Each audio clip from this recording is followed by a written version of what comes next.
Excellent. Welcome, everybody. Hey, we're going. Welcome to our Order of the Oaks conference. We've called this one Clearing the Path, Sacred Actions for the Earth. I'm Stewart Jeffrey. I was one of the founders of the Order of the Oak. And I'm co-hosting with Mari. Hi, and my name is Mari Fix McEwen, Cheneved Saineta Beaufriche Coyadentus from the Yew Tree Clan Ewing, and I reside in the unceded territories of the Tongva, Keech, and Chumash tribal peoples in California, and I'm a council member of the Order of the Oak, a member of OVOD, an elder in the Indigenous Grandmothers of Europe, and the founder of the Ancestors of the Four Directions. Excellent. So if people don't know, the Order of the Oak is very much a fairly loose volunteer organisation of Druids who we advocate, advise, and kind of take real world action, demonstrate occasionally, conserve, restore, to protect the divine planet in kind of this unprecedented world of climate change and ecological devastation caused by us, I suppose, and our pollution. We do this. We've got three kind of levels at which we take action. There's one that's around learning, teaching, demonstrating right action, and learning skills for living in a more aligned way with nature. Secondly, there's something about strengthening our communities, human and not human, by building relationship, and then thirdly, by sort of helping Earth in its widest sense to heal, speaking out injustice, protesting potentially, moving into that sort of whole way of thinking. And thank you for joining us at the conference. We're going to be discussing there the following pertinent ideas and questions. What are the best strategies to navigate our current climate crisis on the Earth by shedding light on issues that could help both bring about healing to the environment as well as help facilitate us uniting collectively to give us more power to make necessary changes? Here we ask, what can be done to ready us to take action in the world for the environmental preservation and to unify our efforts?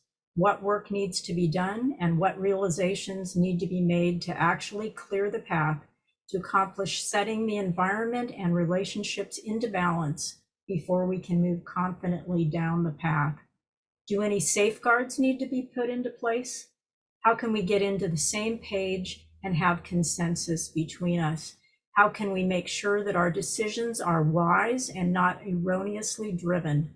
How can we partner with those who have an understanding of caretakership and let true understanding lead the way, especially if we have forgotten the way? How do we apprentice with and form connections with Native Indigenous folks to learn from and support each other?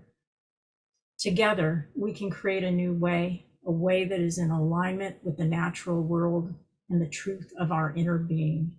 We all know that compromising nature and ourselves is not working, as the writing is on the wall. Ultimately, that which is not congruent with life itself will need to go. By the way, if you are listening to this workshop live or via video or on YouTube, please comment, like, and subscribe to our brand new YouTube channel. It's called Order of the Oak, and you can find it on YouTube. You can also find us on Facebook. Look for the bright green oak tree under our name, Order of the Oak. Links will also be posted in the chat if you are here on Zoom. This workshop is dedicated to creating solutions, to sharing and forming alliances, to exploring how we can support each other and work together, and to opening our minds and hearts into more effective possibilities. By sharing resources and solutions, we can make exponential progress.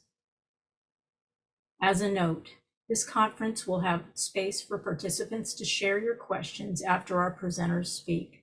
So please make note if anything comes up for you while you listen, as you and all of us are here and important, and we are an integral part of the solution. And a big thank you to our tech team for their assistance, and Dr. Bob Wally, professional researcher in climate change engagement, environmental artist, and filmmaker, for kindly editing and subtitling our children's videos on climate crisis. We now begin with ceremony and an opening of our circle, and I now pass to Harriet. Thank you, Mary. So to open the ceremony, I invite us all to settle back, settle into the space where we feel safe to close our eyes or to lower our gaze and step inward to the place where we meet, or the place where we meet the guides, where ceremony can happen. So I'll guide us in a druidic grove ceremony very briefly as we enter in through the west portal into a sacred circle, and we move clockwise until we reach the east. And standing at the east, we welcome in the energies of the east, of the new day, of the air, and of the feathered one, the hawk, that soars above our heads and gives us inspiration and clarity. Welcome. And moving now to the south, we feel the heat and the fire of the midday sun, the great stag in his energy, his creativity, and his fecundity, and thank him for giving us his power and creativity as he guides us in our ceremony. Welcome. Turning clockwise again to the west. As the setting sun sets over the water, the body of water, the deep ocean, the running river, the still lake.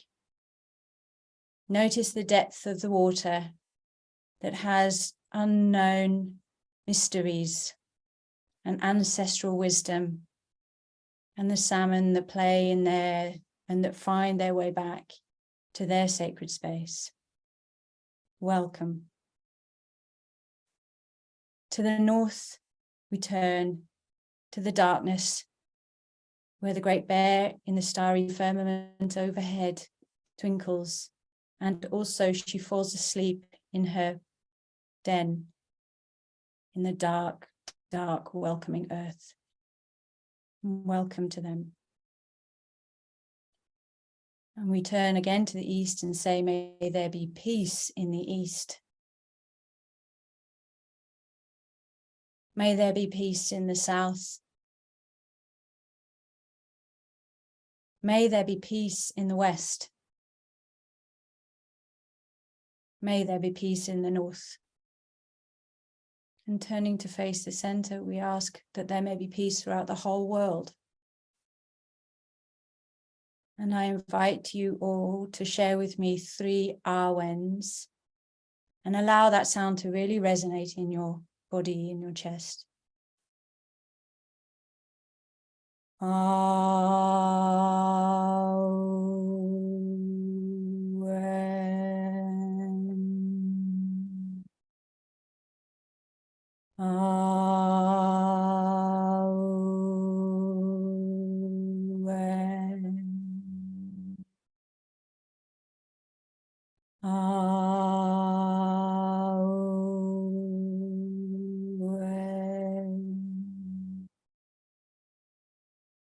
And thanking the guides and the spirits, I now declare that this ceremony of the Order of the Oak is open.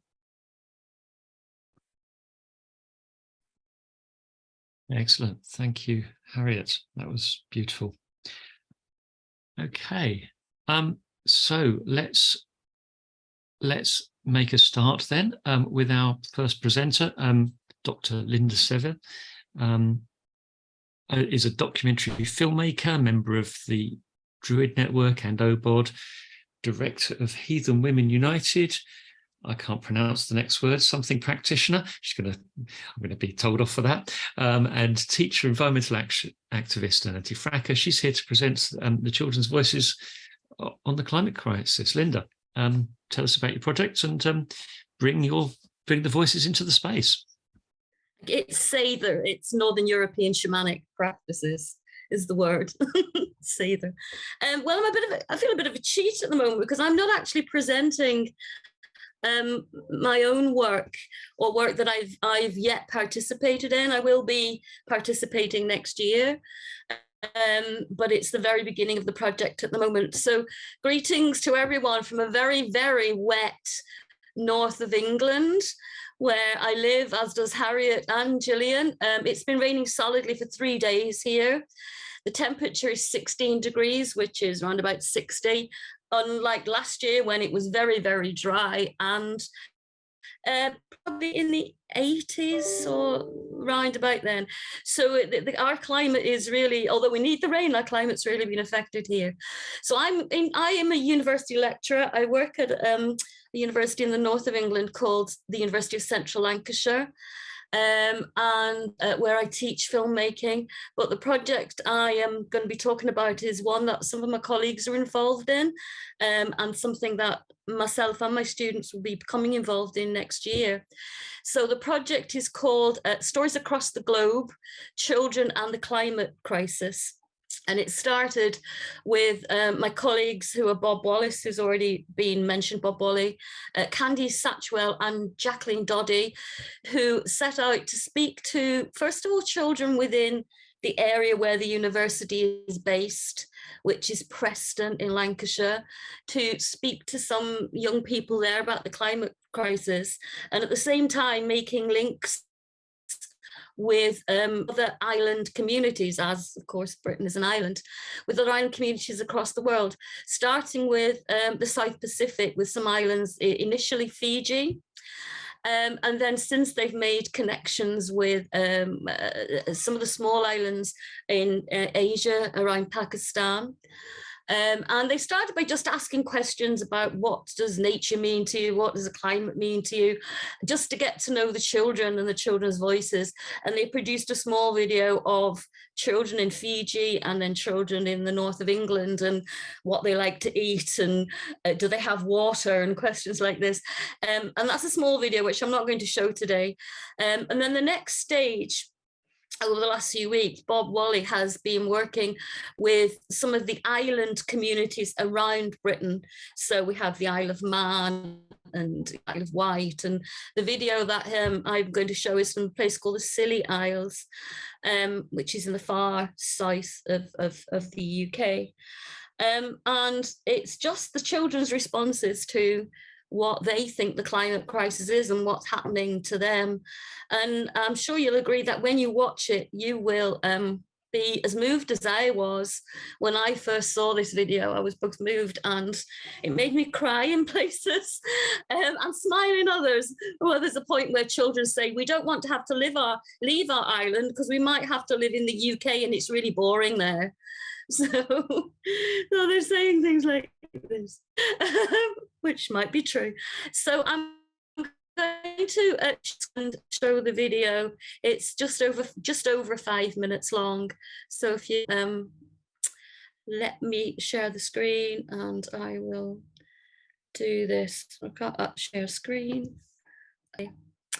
So this is the children's responses to climate change.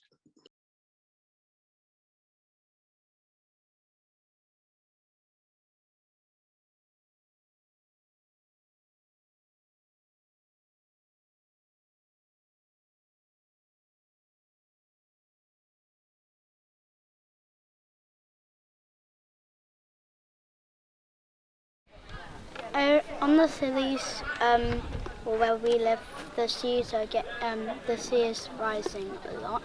What we know about climate change is the Earth's getting warmer, plastic poisoning the ocean. The only reason that sea is rising is because the ice caps are falling and breaking apart because of people not taking care of the earth.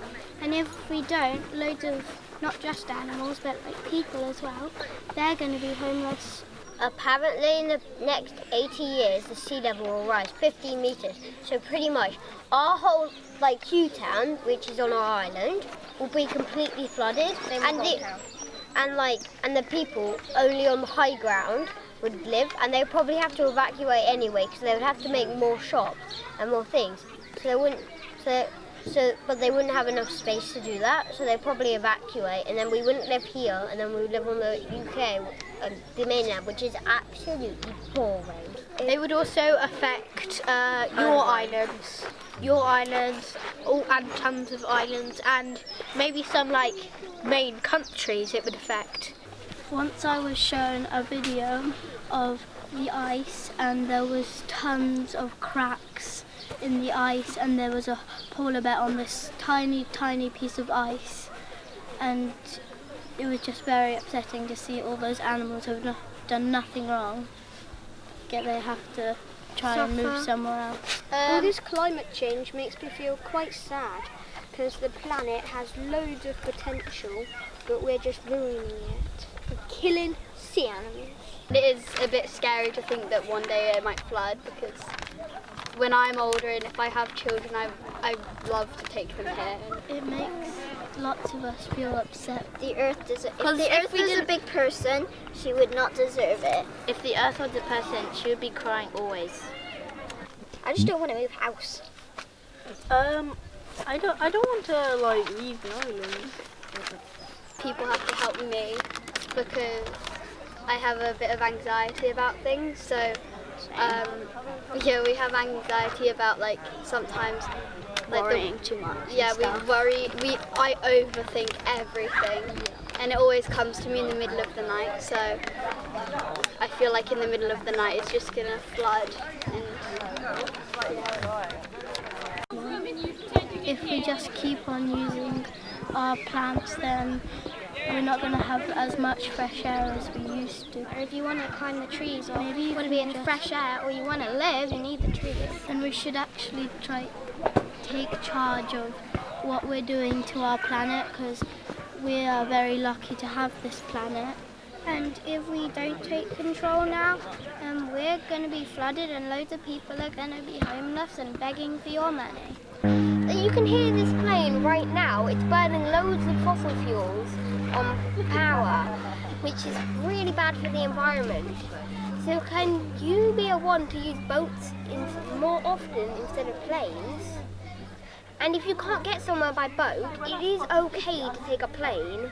It doesn't mean you can't take planes. Do you like swimming?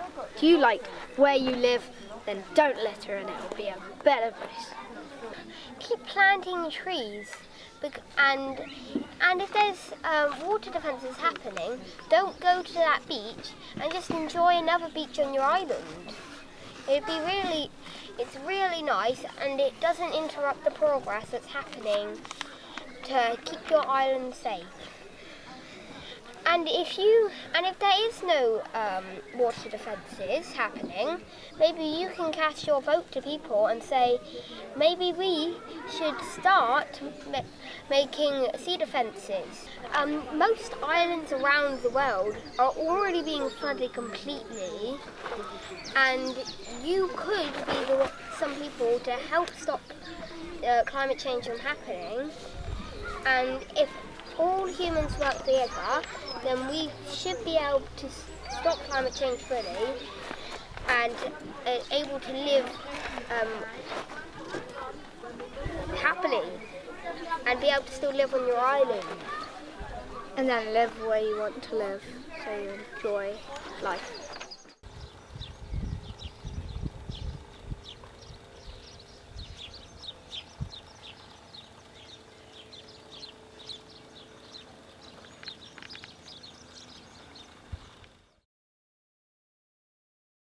So thanks to Bob Wally for, within the space of a couple of days, subtitling that, because when I watched it, I thought there might be people from around the world who wouldn't be able to understand the accents. So he subtitled it. as you can see, the rooms are around children. Primary school age in the UK is from the age of probably around about 5 to the age of 10 or 11. So that's the age of those children.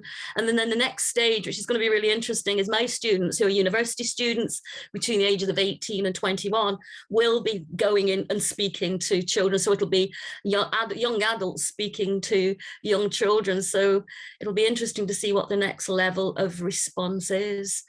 And that's just all I've got to say, really. That's from the voice of the children. They couldn't have said it any better than me, or I'm sure by any better than any of the rest of us.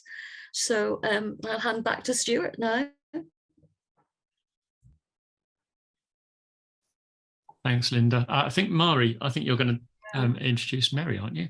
You know, that was really beautiful. And no matter whether you could hear the audio very well, I had a little bit of interruption on my end, but just to see the children announcing and saying what's in their heart. I mean, you know, really, as the Indigenous say, we are responsible for the next generations. We're all in a circular motion of living, the elders to the children to the adults, and we're the continuum itself. And so to really feel into that responsibility, really feel into that love that these children have, how would you like to be them coming up?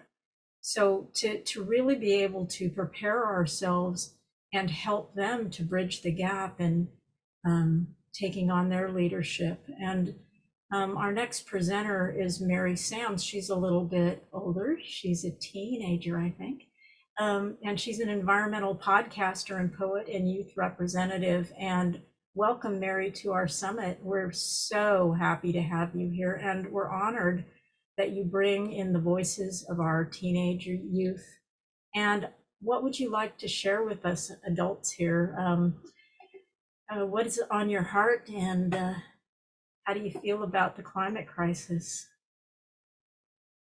Yeah, thank you for letting me join, for letting me speak. So I'm going to share my story with the climate crisis and why I started the podcast.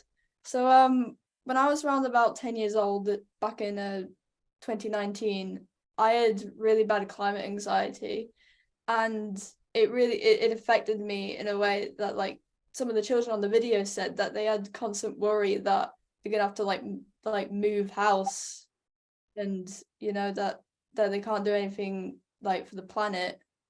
So yeah, back in 2019 I started a podcast to help soothe my anxiety, and on that podcast I talked to a lot of people about like their relationship with the climate crisis and what they're doing. People such as Trebi Johnson from Radjoy, and Amisha Gadiali from the Future is Beautiful podcast. And listening to all of their stories, it really helped me. And after about a year, the anxiety went away.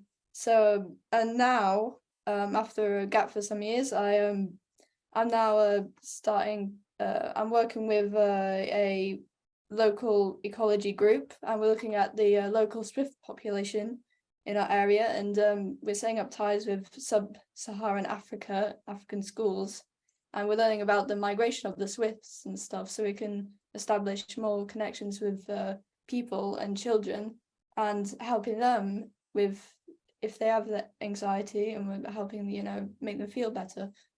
And I feel like definitely talking to older people, it definitely made me realize that it's not all on my shoulders, and that I'm not alone, and there's so many amazing people that I can look up to.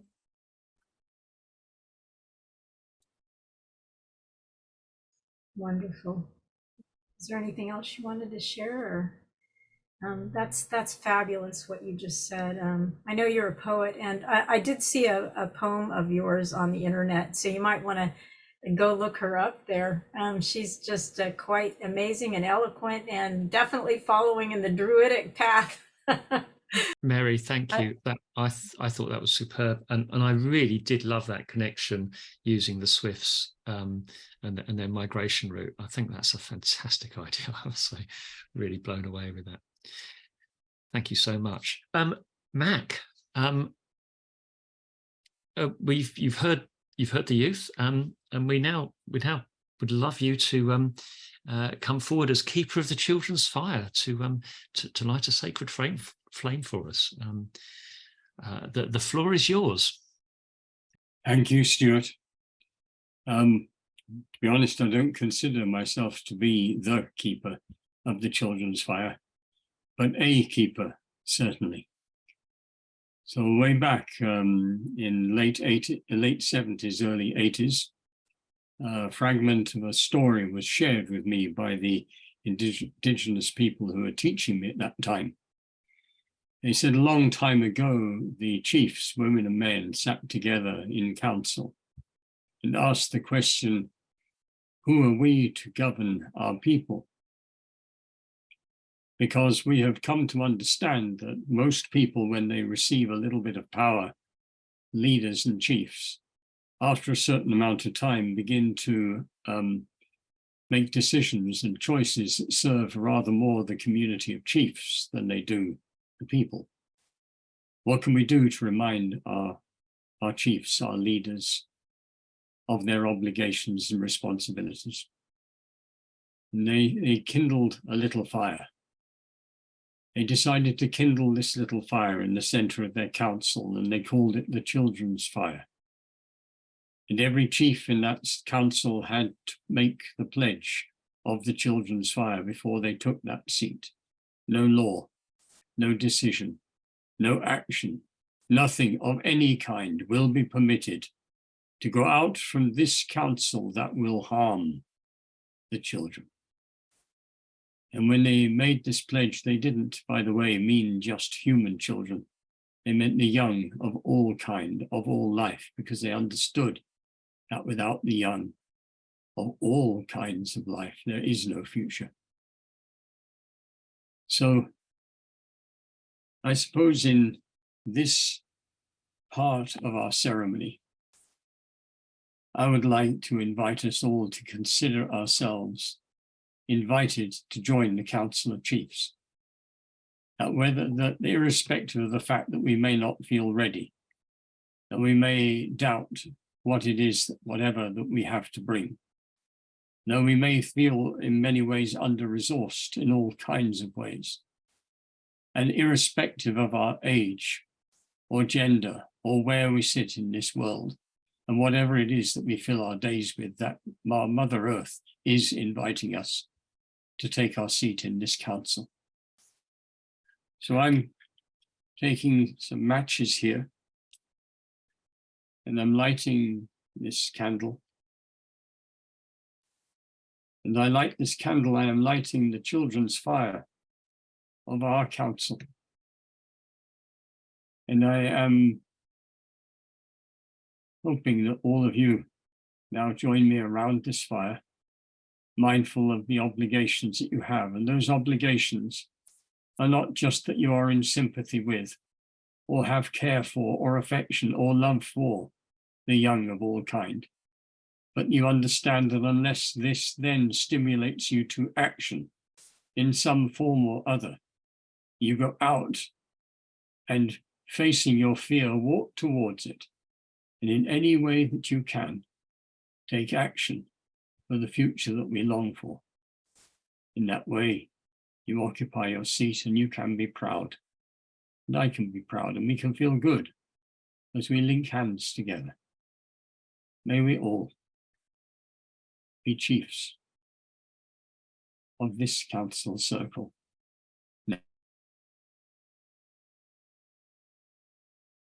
and forever.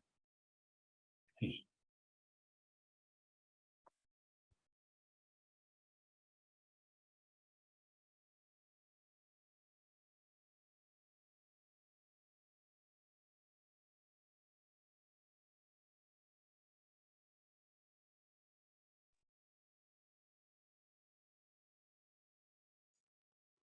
Would you like me to speak on? Yeah, okay. Mac, thank you. That was beautiful. Please, the floor is yours. Tell us about your work.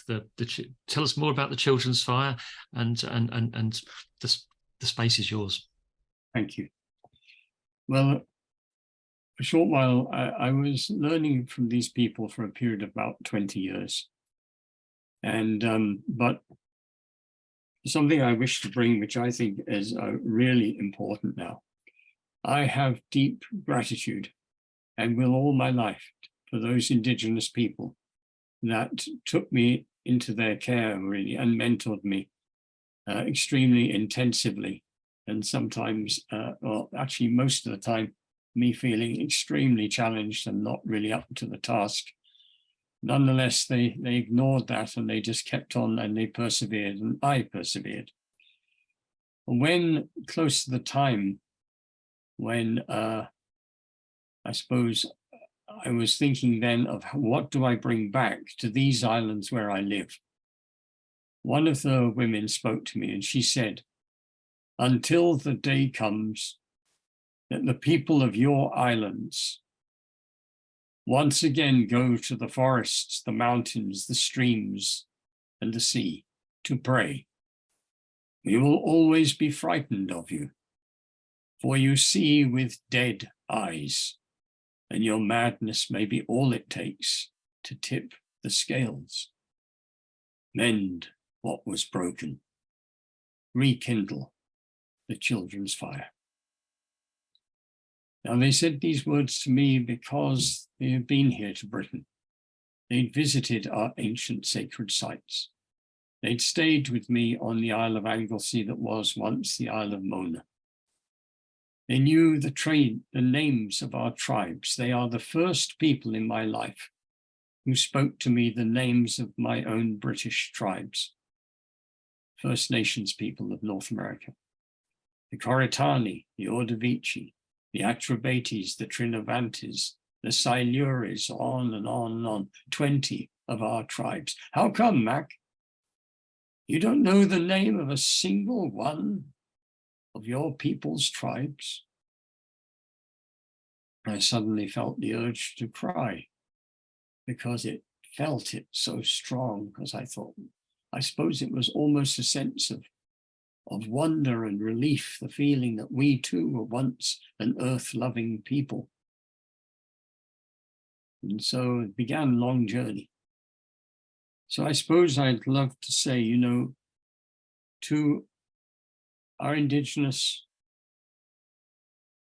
aunties and uncles, grandparents, brothers, sisters, huge debt of gratitude. But in the end, also, we have to pick this thing up ourselves. And I was urged and have been urged by Aboriginal Indigenous people, Maori, First Nations people, and people from Kenya when I was there, saying, take what we have taught you and then go back to your own forests and rivers and mountains and streams. Find your dances, rediscover your songs, create your ceremonies. Put down the ones that we've invited you to participate in. These are not your ceremonies. You have your own.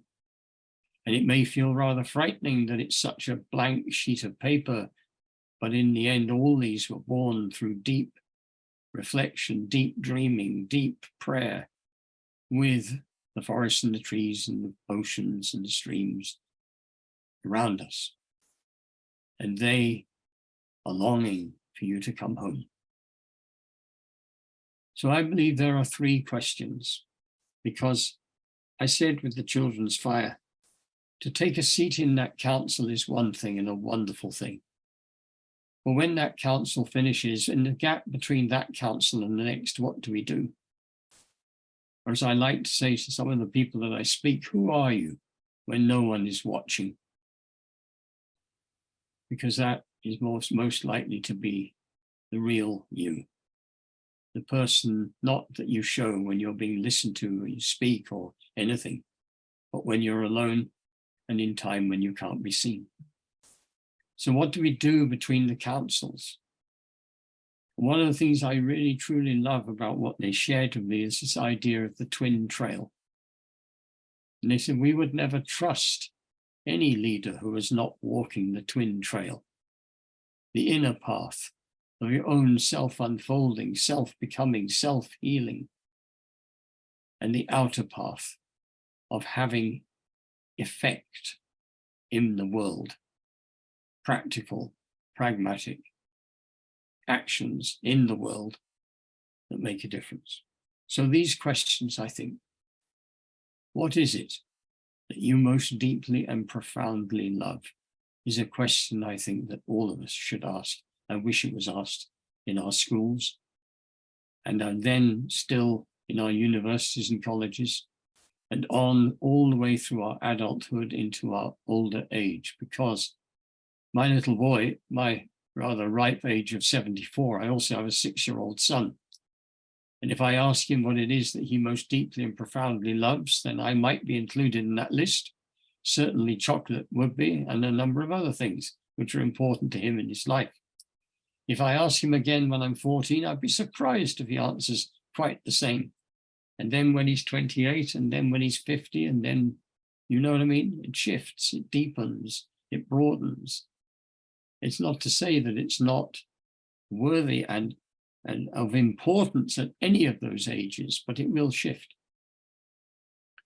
What is it that you most deeply and profoundly love? If you take that question and focus on deeply and profoundly, ultimately you will have defined what is sacred for you. And it is to that that we need to be in service all our lives. The second question, what are your deepest and most profound gifts? And some of us struggle with this because we perhaps compare ourselves, are tempted to compare ourselves with others and find ourselves wanting. In fact, it is amazing how low an opinion so many people have of themselves when you, as it were, shift the mask away a little bit and have a look at what's underneath. And my friends said to me, they said, you know, before a human baby is born, when a little being is nestled there in a mother's womb, creation whispers in the ear of that unborn child, I'm going to give you a little piece of my genius, and I'm going to lodge it deep inside you. When you are born, you are tasked with locating that gift, growing that gift, bringing it to fullness, and then most importantly of all, sharing it generously for the rest of your life. I think when we answer that question, we discover our work, because our work should always, of course, be focused around our gifts. We will shine. Things will ultimately, we will succeed in what we endeavor to do. And like most people, we will enjoy it when somebody every now and then says, well done. The third question, what are your deepest and most profound responsibilities? It's the more sobering, perhaps, of all of those questions. But it says to me, you love your little 6-year-old. I say, yes, I do. They say, you love your wife. Yes, I do. I dearly do. Is that the limit of your love? Does it go out to your garden? Does it go out to your community? Does it go out to the people that live in the other side of town, not just in your neighborhood? Does it reach out all across the islands in which you live? Can it fly across oceans? You know, somebody once came to the valley that I live on here in the southwest of Britain, and they're an ornithologist. They said, you know, the dawn chorus, and how extraordinary it is, particularly in the months, say, of May and June. They said it's not static. It is a circle of song that girdles the world. Because as they start to sing in your valley, a short while later, they're singing it somewhere a little further west. And then that song goes all across the Atlantic Ocean, and then it washes against the east shores of the United States and South America, and it is like a great ring of gold, of golden sound that goes around and around the world. Our responsibilities are like a stone thrown into a lake, still lake. And those circles go out and out and out and out. Or if we sing beneath the moon and we hurl our voices to the sky, I wonder if those voices travel and travel and travel for all eternity.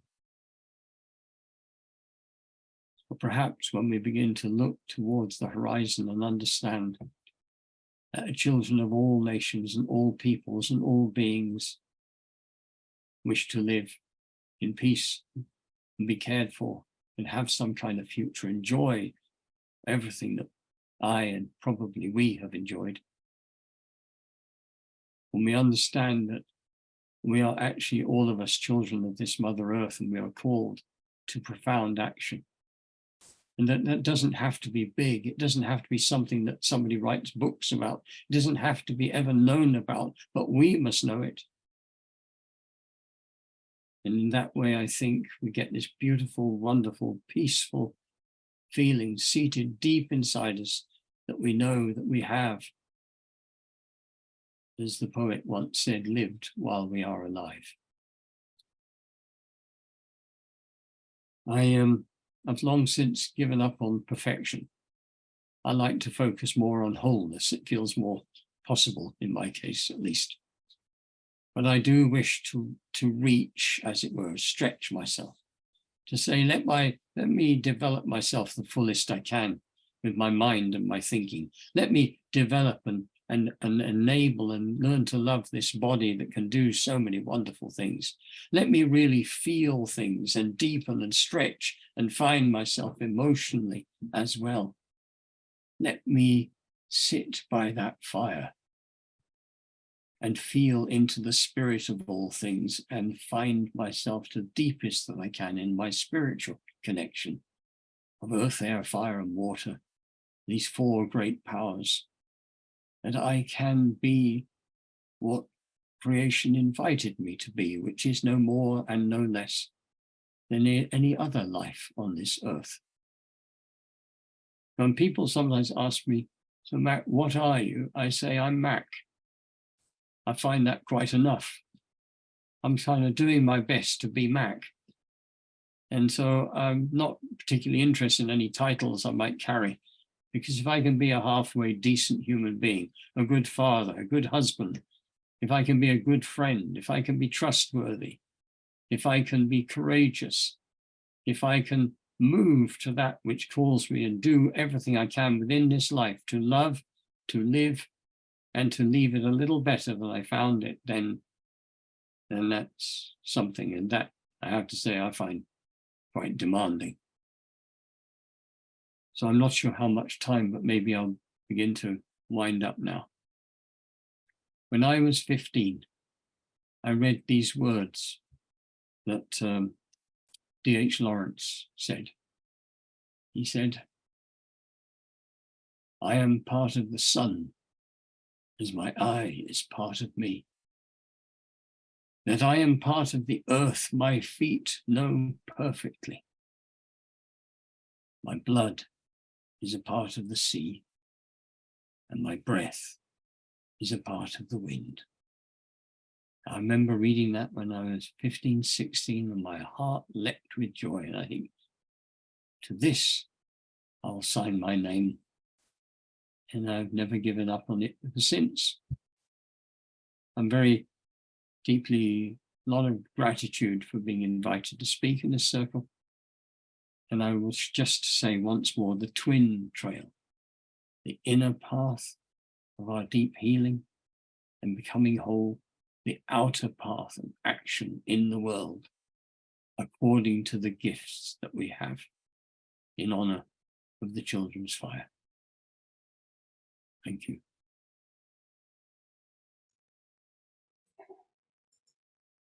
Thank you, Mac. That was so touching. And just to really center in like that and lead from that connection of source where you're informed on a second by second basis is so beautiful. And it's kind of where we need to go to really, take care of this rather than coming from a place that is disconnected. And I know we didn't get a chance to give Mac's bio, but I'm going to give a little bit of it here. Macartney is the author of the book The Children's Fire, Heart Song of the People. And he's also an eco-peace activist and a founder of both Embercom. Is that correct? That's right. And Kith and Kin, organizations that encourage a life lived in close relationship with the land while navigating our current challenges and opportunities. And I just really hear your eldership there, Mac, and I would like to applaud that. And you're welcome at the Ancestors anytime. Would love to have you. Our next presenter, I've heard, is now in-house. And her name is Pella Thiel. And when we found our next presenter, we contacted Stop Ecocide, and she comes highly recommended. And she's with End Ecocide Sweden and Save the Rainforest Sweden. She's a maverick ecologist who works with relational systematic activism. And I'm hoping you explain what that is because I don't quite know. Pella coordinated the first Earth Rights conferences in Sweden and teaches ecopsychology. She has an MSc in ecology from Stockholm University with a thesis on rainforest restoration in Ecuador. And my favorite part, she says she enjoys pigs and having her hands in the soil at a small holding in Archipelago of Stockholm, where she lives. Welcome, Pella, and thank you for joining us. Please educate us on what is currently happening with Stop Ecocide and the message you came to share and anything else in your heart that you would like to bestow upon us. I really appreciate it. Thank you.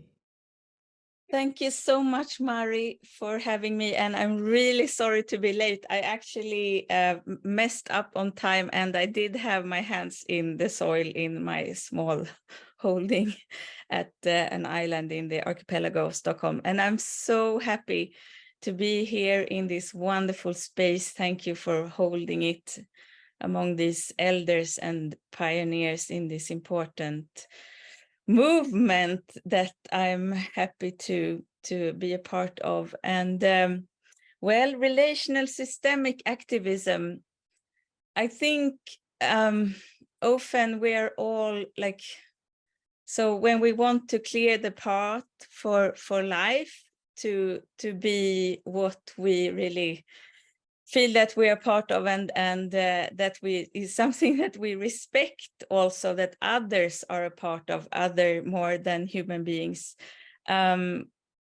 We find ourselves in an old way of viewing the world where we have to effect change, we have to apply force. So we have to have a lot of money, or we have to be many of us and shout very loud, and that's very tiring.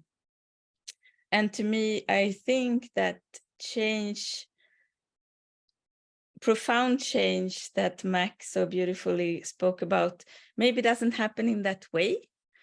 Maybe it's not very loud and very like, it doesn't, maybe it's not big even, but it happens through relationships, through relations, and in a systemic way. And I find it so intriguing to work with law to effect change in that way.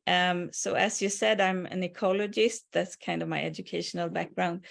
And I work mostly now with law, which is a bit uncomfortable since I don't have so much training.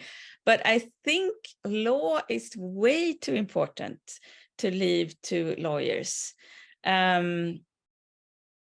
The way we view law in this Western culture is that it's about relationships between humans and especially between humans and their property. And we view the rest of the living world as property for us to use. And many other cultures, they don't view law in that way at all, but they say, well, law is actually something that's in the land. And we can try to understand it and try to align with it as best as we can. But it's not just a human business. And I believe that rights of nature and earth rights, and especially that what I want to talk about now is to have ecocide understood as one of the most severe crimes. Those are kind of sneaky ways of hacking the system, because we live in a system that view law as something very important, like that's the rules that we have in common, or as South African lawyer Cormac Cullinan, he says it's the DNA of society. So if we change the DNA, we will change everything else as well. I'm also very inspired by Donella Meadows, who's she was a very exciting systems thinker, the main author behind the book Limits to Growth back in 1972. And she had this way of thinking about, so if we know that we have to shift, have to transform a system, how do we do that? And often in the sustainability movement, we try to focus on parameters, events, like how much land is grown organically, or how many electric cars do we buy, or how many people are in the environmental movement, things like that. And that's really important things, but they're not transformational. So if you, and it's like, there is also a reason why we focus on these things. It's because they are very easy to count. And we are in a system where we really want to count things. We want to measure things. We want to have control. So we focus on the things that we can count, but they are not so powerful when it comes to transformation. If we want to be powerful as transformers, we have to focus on things like worldviews, values, what we think is important, what we think is sacred, and the rules, like what's allowed in the system, what's not allowed. And that's why law, and especially law that comes from a different way of viewing the relationship between humans and the living world, is very, very powerful. And ecocide, the idea to criminalize ecocide, is actually not a new idea. It was first spelled out in the context of the Vietnam War in the beginning of the 70s. One of the very first people to mention that concept was actually the Swedish Prime Minister Olof Palme at the first international conference on the environment, the Stockholm Conference in 72. So that's over 50 years ago. This idea was like in the international discussion, but since then nothing really happened for decades. It was discussed, but it didn't get anywhere. And in the 90s, we already have questions. Maybe we can take questions and comments after I have introduced this concept. I hope there will be time for that. In the 90s, the first international criminal law was codified in the Rome Statute of the Criminal Court, the International Criminal Court in The Hague. And this court today has 4 crimes, and these crimes are the most severe crimes that humanity knows about, crimes that are so horrible that we all, as an international community, we all have to be responsible for them. And they are the crime of aggression, the crime of genocide, war crimes, and the crime against humanity. And what we in the movement led by Stop Ecocide International, which is actually based in the UK, we want to add ecocide as a fifth of these crimes, which are often called the crimes against peace. And I want to see if I can show you the definition that was proposed. Let's see.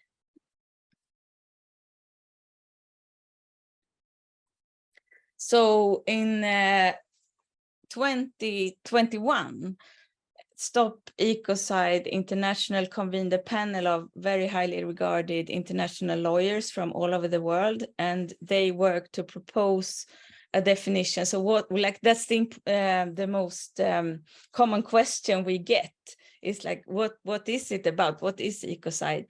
And according to this panel, it means unlawful or wanton acts committed with knowledge that there is a substantial likelihood of severe and either widespread or long-term damage to the environment being caused by those acts. And then there is a substantial explanation of, so what are all of these words, what do they mean? And I recommend anyone who is interested to go look at the extended definition, because it's really very powerful, and it's kind of elegant and short, but it's also fits into existing international law. So when the panel presented this definition, it became really, like, a lot of people that I have been in touch with over the years, they have thought that, oh, that's an interesting concept of ecocide, but it's not, like, it doesn't really mean so much. But when it was presented by this panel led by Dior Folso from Senegal and British professor Philip Sands, it suddenly became clear to people that this is actually a real proposal that fits into the existing law system, that it can be operational. It's really, like, for real. So people that I have been talking to for years, like professors in international law, they suddenly got it that, oh, this is something that we have to take seriously, and it became a lively international discussion.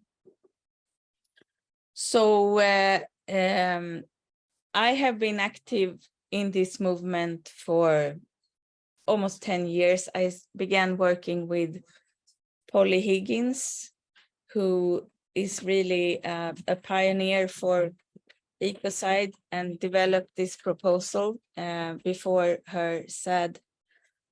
She passed away in a few years ago, before the definition was proposed. And as I said, that it wasn't really taken seriously, but now there is a discussion in over, I think, around 25 states now.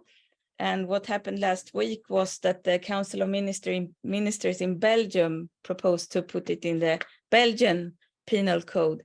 And we have had a really exciting spring where the Council of Europe has proposed for all its member states to include ecocide as an international crime.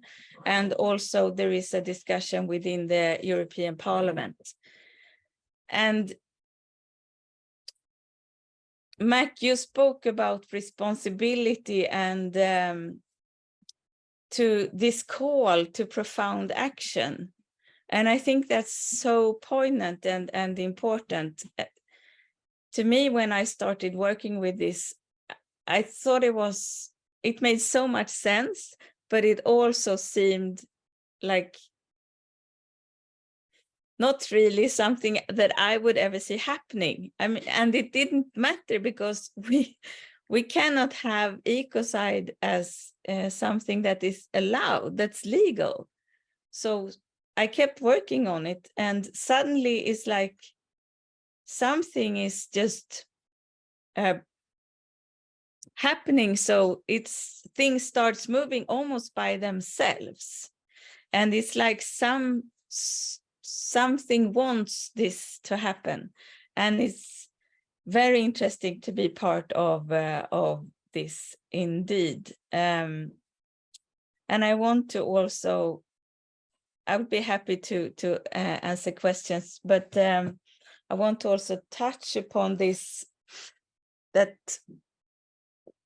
the situation that we collectively are in is that we have a system that has lost its spiritual connection to what should be deemed sacred. And it's as we cannot collectively help ourselves, like being part of the most horrible destruction, where ecocide is not just legally still, I mean, we still collectively invest in ecocide. And I don't think we want to do that, but it's like a system that's just doing that. And we are many who want to shift into something more dignified and beautiful. And I also see that movement growing, but it's like we have to have actions and models and rules that translate over across these systems. And to me, that's what ecocide law does in a very, very powerful way, and in a way that's feasible. And we already have the institutions, and mostly, I mean, all of the people I speak to want this to happen. So it's, I want to invite all of you to look deeper into this issue. Thank you. Pella, thank you. That was really, really great. Yes, what we'll do, everyone, we'll pick up questions once we've had the third in these three speakers. We've got Paul coming up. We'll open up for questions at that point and have a discussion with all three speakers in the room. So yes, once again, Pella, thank you so much. That was really helpful. Our third in this group of speakers is Paul Powlesland, who's a founder for Lawyers of Nature. He's a barrister at the Garden Court Chambers, specialising in upholding the rights of environmental activists to protest and protect the natural world. And he uses environmental law and regulations to defend trees, rivers and wildlife. As a boat dweller for many years, he's also determined to protect the rights of boaters and other traveller groups. Well, I'll probably need to have a chat with you about that, Paul. In 2020, he was threatened with arrest in Parliament, at Parliament Square, for being a blank paper protester as part of the Not My King campaign. And he was one of more than 120 lawyers who published a declaration of conscience when they decided to refuse to support new fossil fuel projects or prosecute campaign groups opposing them, such as XR, Insulate Britain and Just Stop Oil. He spends a lot of time clearing, I think the river he lives on is certainly a river in North London, and he's somebody I've worked with on the rights of rivers and the rights of nature as well. So Paul, over to you. You're outside. Hey, how cool. I am. I've got a few surprises for you, Stewart, actually. Firstly, I'm actually joining you all from the top of what I think is the highest diving board over a river in England, which I built myself out of wood from the forest, and suitably a health and safety nightmare. So I'll just turn that round so you can see. This is where we are up here. And this is actually the River Medway, which I've actually worked on getting rights with Stewart.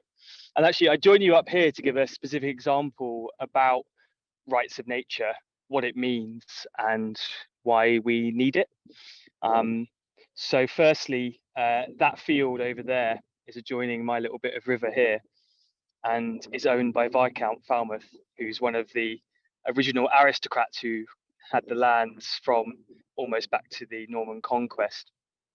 And for a number of years, that patch of field in front of us there was a beautiful meadow, absolutely teeming with life, wildflowers, snakes, all kinds of insects, mice, voles, and a kestrel that used to hunt above it. So a couple of years ago, I came here, and the farmer who was renting it from Viscount Falmouth had glyphosated the entire section of the field that you can see as muddy in front of us here, and then ploughed it all and sowed maize, which as you can see is not really growing because maize doesn't like growing in that kind of soil. It's actually terrible for growing. They're basically doing it to get subsidies. Now, the thing that's important about that is that in making that decision, the landowner did not have to at all take into account the interests or the rights or anything to do with the nature that called that meadow home. It destroyed tens of acres of habitat, and nature's voice was not heard in that process at all. And actually, just turning round slightly now, so you can see this, you can actually see the dividing line between my plot and the farmer, because you can see that's where life actually begins. There's actually trees and grass and biodiversity. And my plot of land runs for 1/3 of a mile down that way. And it is within my power today, if I wanted to chop down every single tree that you see in front of you there, which would be probably over 100 trees, literally destroy all the grass, flowers, hedging, everything, every single living creature or thing for 1/3 of a mile that way, I could choose to destroy tomorrow with no legal consequences whatsoever, just because my name is on a piece of, on a government title register locked in some database somewhere. And fundamentally, that is a power that I don't think I should have, and that I don't think any landowner should have, and that we need to fundamentally move from a system of ownership, of expropriation of nature, towards one of guardianship. And to me, that's what rights of nature can do. And so turning around this way, this is the River Medway. I chuckled when Stewart introduced me, because I live on the River Roding, and that's where I do most of my restoration, but I actually weirdly own a piece of the River Medway. So actually, again, 1/3 of a mile here, I own half the river, which is ridiculous and hilarious all at the same time. The idea that I, a human being of maybe hopefully 80 years life should be able to have complete dominion and control over a being which has existed for tens of thousands of years before humans even came to these islands and will continue to flow long after we're gone is ludicrous. And I believe that we need to change that. So turning back around and coming on to the talk now, how does rights of nature begin to do that? Well, in reality, rights of nature is not just one intervention. It is a broad way of describing a whole host, dozens, maybe hundreds of legal interventions at all levels and stages of our political, legal, and economic systems to have nature's voice heard and represented within those systems. So for instance, the Ecocide talk that we just heard there, Ecocide is, and someone tell me if the wind gets too much, by the way. I can get down to the diving board. It's quite windy up here, but I'll trust you to tell me if it's too much. So Ecocide, which we just heard just now, is a really crucial and necessary intervention, and it's amazing to see the work they're doing, can be seen as one part of bringing about rights of nature. So bringing it into our international law system. So where we have the crime of genocide for humans, we have the crime of ecocide for nature. That's rights of nature on an international level. But of course, in the same way that the crime of genocide doesn't stop me being murdered in the UK as an individual, nor being punched or having my economic rights expropriated or anything really, apart from being killed in a group. Ecocide wouldn't stop that on an individual level within countries. So we need an ecosystem of interventions cascading down at all levels that has nature's rights heard. And obviously I've only got 15 minutes, only 10 now, so I can't necessarily go into what all of those would be with you, but I can start give you some ideas of what rights of nature would look like. So firstly is what I opened with this idea of moving ownership to guardianship. And it's in some ways difficult that is part of a process that we've been on for the past couple of thousands of years, where different categories, usually of humans, have moved from the category of ownership to legal persons in their own right. So 2000 years ago, the only people that weren't regarded as property really were free citizen white male head of households. And we've now got to a situation where almost all humans have moved from the category of being owned to being seen as legal persons in their own right. So women got that, children got that, enslaved people got that. It's obviously a little bit hard to think of nature as moving from that category, because of course, how could nature represent itself within the legal system? When there was an enslaved person, when that person was free, that person could then decide how they wanted to represent themselves in the legal system. But of course, we already have many different humans who can't speak for themselves, but who are allowed, who have legal personhood, who have rights and who have standing to have those rights upheld within our legal system. And so actually children is probably the best analogy for nature. Children can't, especially young children, can't speak for themselves. We give parents the right to make many decisions about their children. So for instance, a parent can decide that they want to bring their child up Catholic or C of E, or they want to go to private school or to state school, or they want to do trampolining rather than art classes. But the decisions those parents make must be within a certain set of parameters that we give to them. And also it must always be in the best interest of the child. And the state can and will step in if you go over the boundaries of what that guardianship looks like. So for instance, telling that to nature, we could say that a landowner would have the right to decide to plant a hawthorn hedge rather than an oak hedge, or to plant a wildflower meadow rather than a forest, perhaps. But they wouldn't be allowed to brutally destroy the land, as my neighbour did here. That you wouldn't be allowed to just destroy trees for no reason that aren't able to regenerate or that you don't intend to replant. You wouldn't have this right of destruction and complete expropriation that currently exists. The way you look after your land would have to fall within parameters. And I'm happy to go into that idea of sort of ownership to guardianship more in questions. Other things that rights of nature encompass is what's called legal standing. So at the moment, as a human being, you have the right, if someone infringes your rights, breaches your contract with you, punches you in the face in the street, whatever it may be, you can take them to court and sue them. And that's called legal standing. So, if Stewart steals my money, I could bring a legal case, Powlesland v. Jeffreys, and get that money back off him in the courts. At the moment, nature has no legal standing. If you damage, expropriate, or somehow harm the River Medway, the river cannot sue you. Now, obviously, there are agencies that can bring actions on the river behalf, like the EA, but we know, and I think it goes without saying, that they are fundamentally not bringing those actions when they should. And probably less than 5 or even 1% of the harmful actions that are happening to rivers, even under the current laws, are actually ending up in court. And it may seem strange that, we could say a river could bring a legal case because they're not humans. How would they even speak?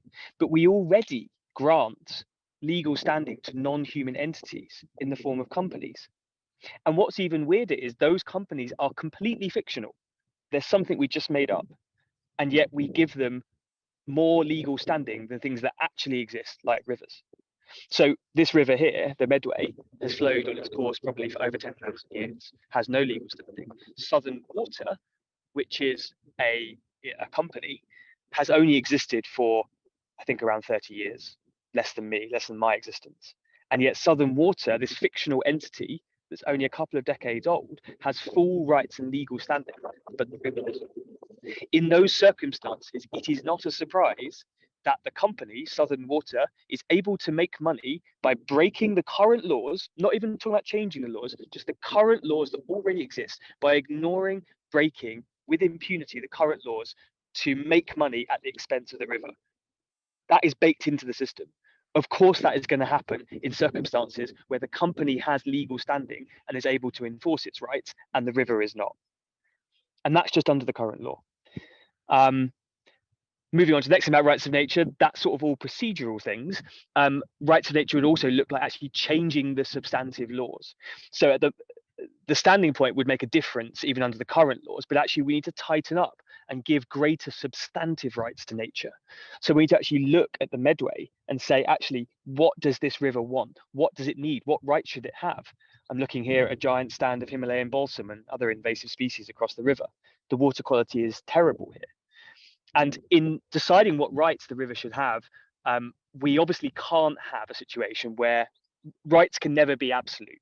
Even pretty much all human rights are not absolute. You don't have an absolute right to freedom of speech. It's balanced with the needs and rights of others. So with rivers, for instance, we would work out what rights the river we think should have, and then have a system, i.e. courts, that would then balance those rights against the rights of others and other humans, usually based on what's called reasonableness and proportionality. And that would be a decades-long work for the court to decide. I would love, as a barrister, to be in a position where in the 2030s or 2040s, I'm in the High Court, not arguing for the basics of, water companies shouldn't be breaking law by pouring sewage into the rivers, but going into very detailed cases of working out what does a river want and how can that want be balanced with the needs and rights of others. So there's many different examples. So a river, for instance, you could say has the right to flow. But that right can't necessarily be absolute, because there are many reasons that rivers have to be constrained. But that at the moment is allowed to happen almost with impunity. You can do whatever you want within reason to stop the flow of rivers. So for instance, on the Roding, there are a number of weirs which actually provide mill pools. And those weirs and those mill pools are actually much appreciated by local people because they're pretty and nice. So can we imagine a case in which the River Roding brings a court case to uphold its right to flow, but the local citizens argue back saying, well, actually, we have a right to this attractive mill pond and this place to swim. And then the court would have to decide, well, actually, how important is this right to flow? How much impact and damage is this weir causing to the river? And is there a way to balance it? And that way would probably be building a bypass channel, which would allow the mill pond to continue to exist whilst also having a naturalized fall that would allow fish migration and full passage by the river. That's just one example. And that would be throughout the full gamut of rights, from the right to not be polluted, to the right not to have rubbish in, to the right to flow, all of these things. To the right to be fed by aquifers. There would probably have to be some abstraction from rivers for drinking water, but that would have to be balanced with reasonableness, which we just don't do at the moment. And therefore we see this complete use and abuse of nature. So those would be the substantive rights. The key question is, in the last, I think, 2 minutes that I have, is to say, how do we begin to bring this about? And I'm really always touched by listening to Mac and his words. Actually, going to McEwen and being on the journey with him was something that put me on my path to rights of nature that I'm on now. And for me, it's very important for us not to put this to hope that lawyers or politicians will magically in the future bring this rights of nature thing into existence. That's something we can just hope they do. No, we need to begin enacting the rights of nature in the here and now. How can we do that? Well, the way that rights are often brought about is not always through this kind of magic act of parliament or court decision. It's by ordinary people actually saying, no, I don't believe that's how the world should be, and I want to act differently. From the American Declaration of Independence to Gandhi's campaign around India, it's just saying, actually, no, I disagree with this, and I'm going to act differently. And for rivers particularly, there's a huge possibility there for every single person on this call to decide, my local river, I believe to be sacred. I believe that my local river should have these rights, and decide what they are. And then you can either just hold that in your heart, or you can publicly declare it, make a ceremony of it, and we're hoping to do that on the Roding soon. And then begin to enact that in the here and now, use it even within the current legal framework. And there's 3 ways that you can generally, in the here and now, bring about those rights. One is through practical action. another is through legal actions, and another is through activism. So to give you a few examples from the roading, where I do put this into practice, if I believe my river should have the right not to have sewage in it, that is already actually illegal a lot of the time. So actually, in a practical way, testing the water we can do right here and now. Also, often more importantly, just walking the river. I've recently just mapped every single drain and outflow along the river roading, which is 40 miles long.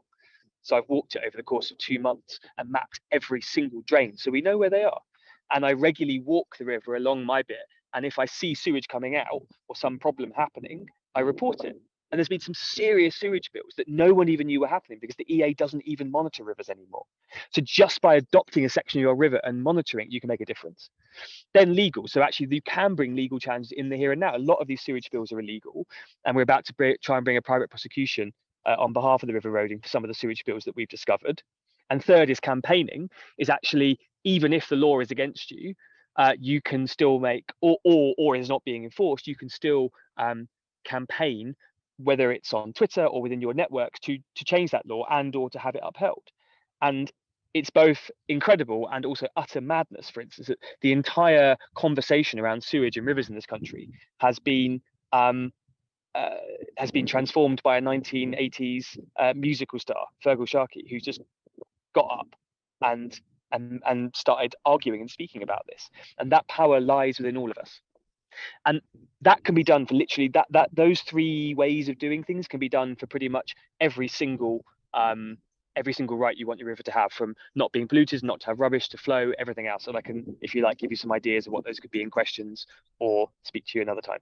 Thank you so much, Paul. That was phenomenal, especially, addressing the fact that we don't necessarily have to wait for legislation, because there's almost like this energy of powerlessness that has kind of come to the people that gets them to just sit there. Whereas Indigenous people, you will see clans that go and march because they know that they are one and the same with the environment, that we are intrinsically linked.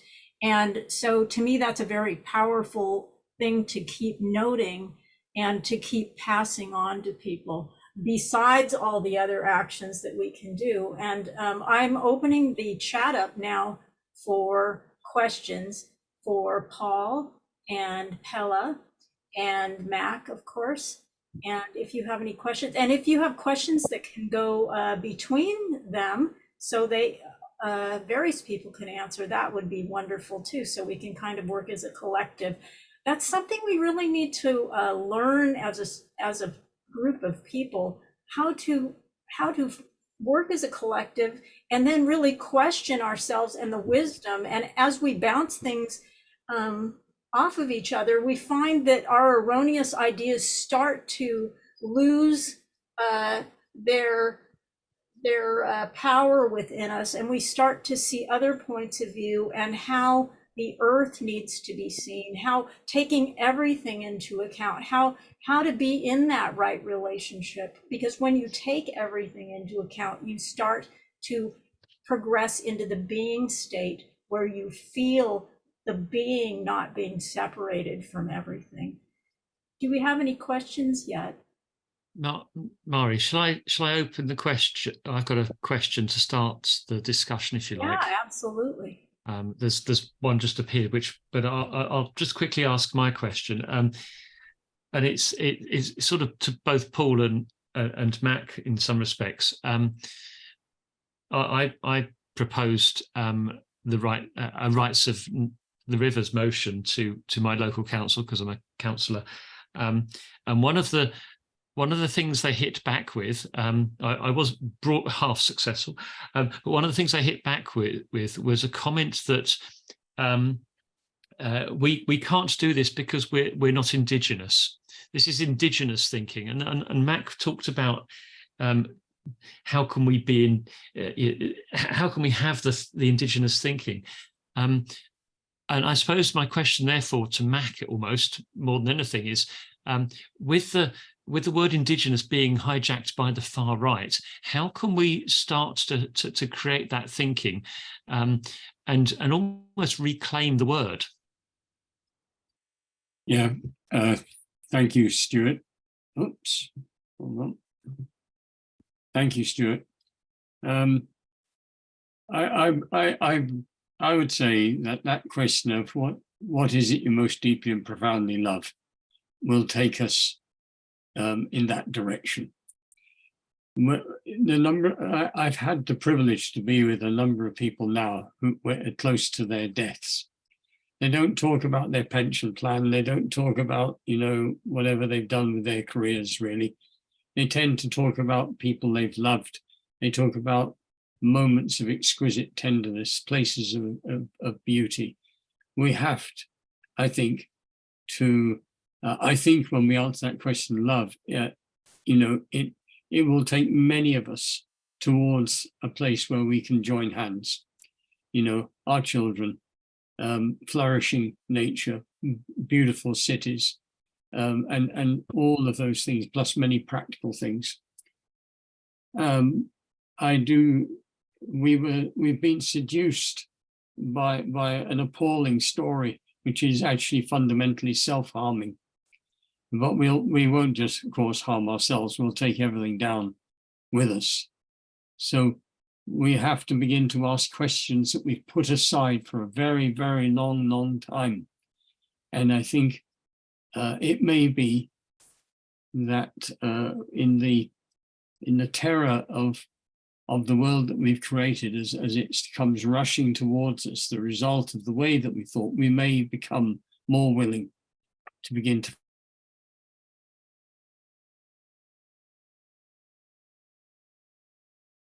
Can I also jump in there quickly, Stuart, on that question? Yeah. Can you hear me? Yeah, I can. Cool. Yeah, it's something that I've thought about a bit, because in almost all existing rights of nature interventions around the world, they have generally, the most effective have been in countries with a strong indigenous voice. Particularly, and a really good example is the Wanganui River in New Zealand, which got its rights. And the New Zealand legal system is very similar to ours, and the key difference is the existence of the Maori people. So it feels like an indigenous presence is vital for bringing about the rights of nature.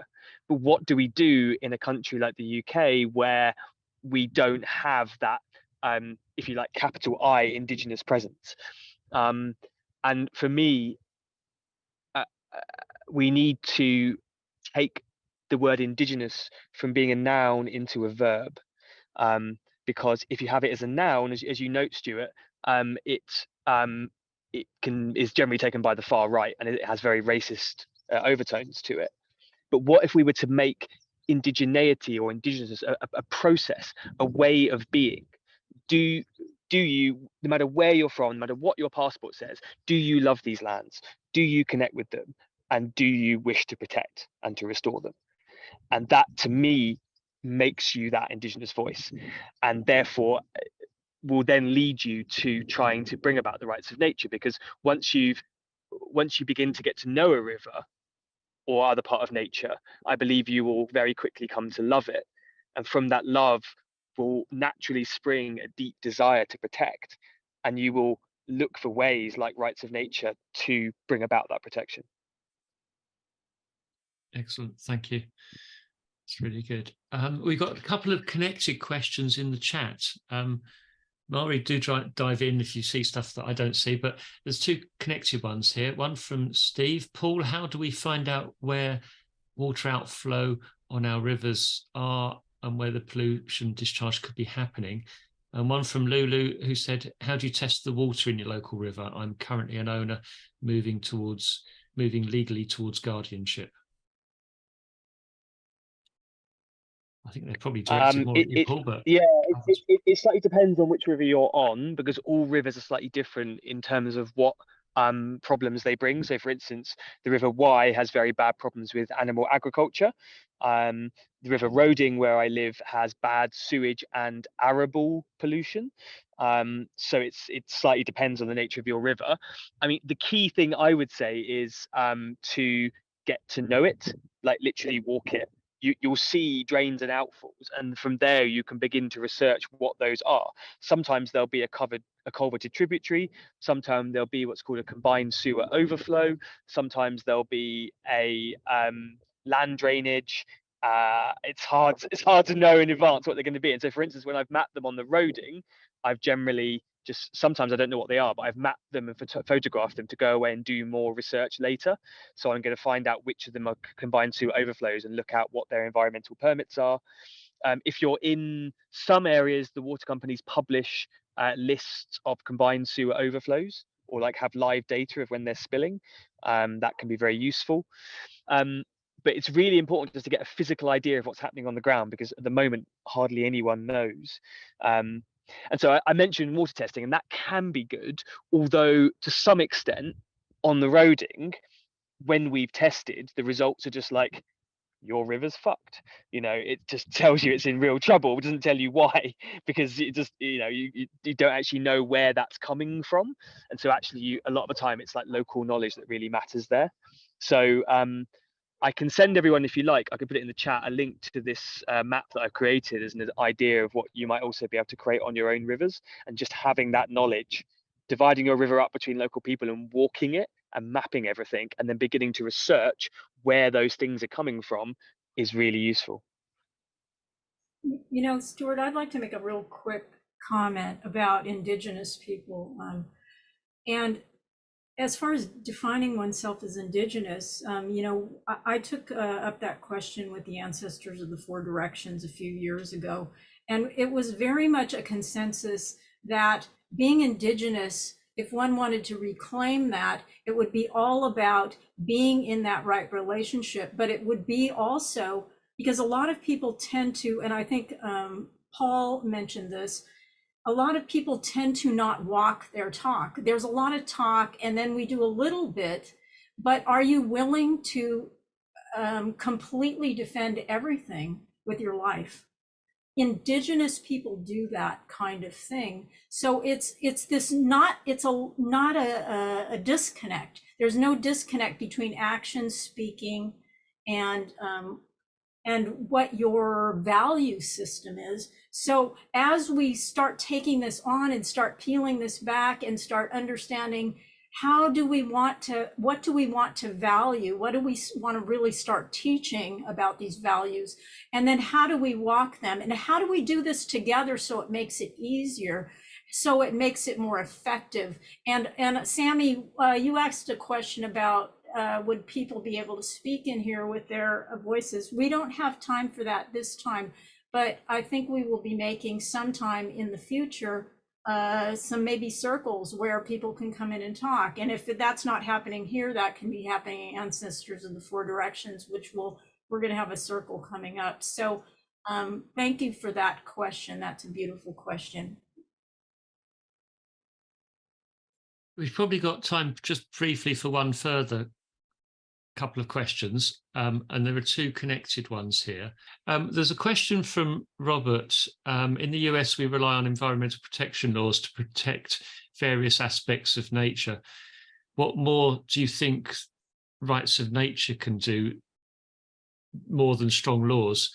And the other, there was a sort of connected question about where can we find more information on the rights of nature, on getting rivers and the rights of nature done.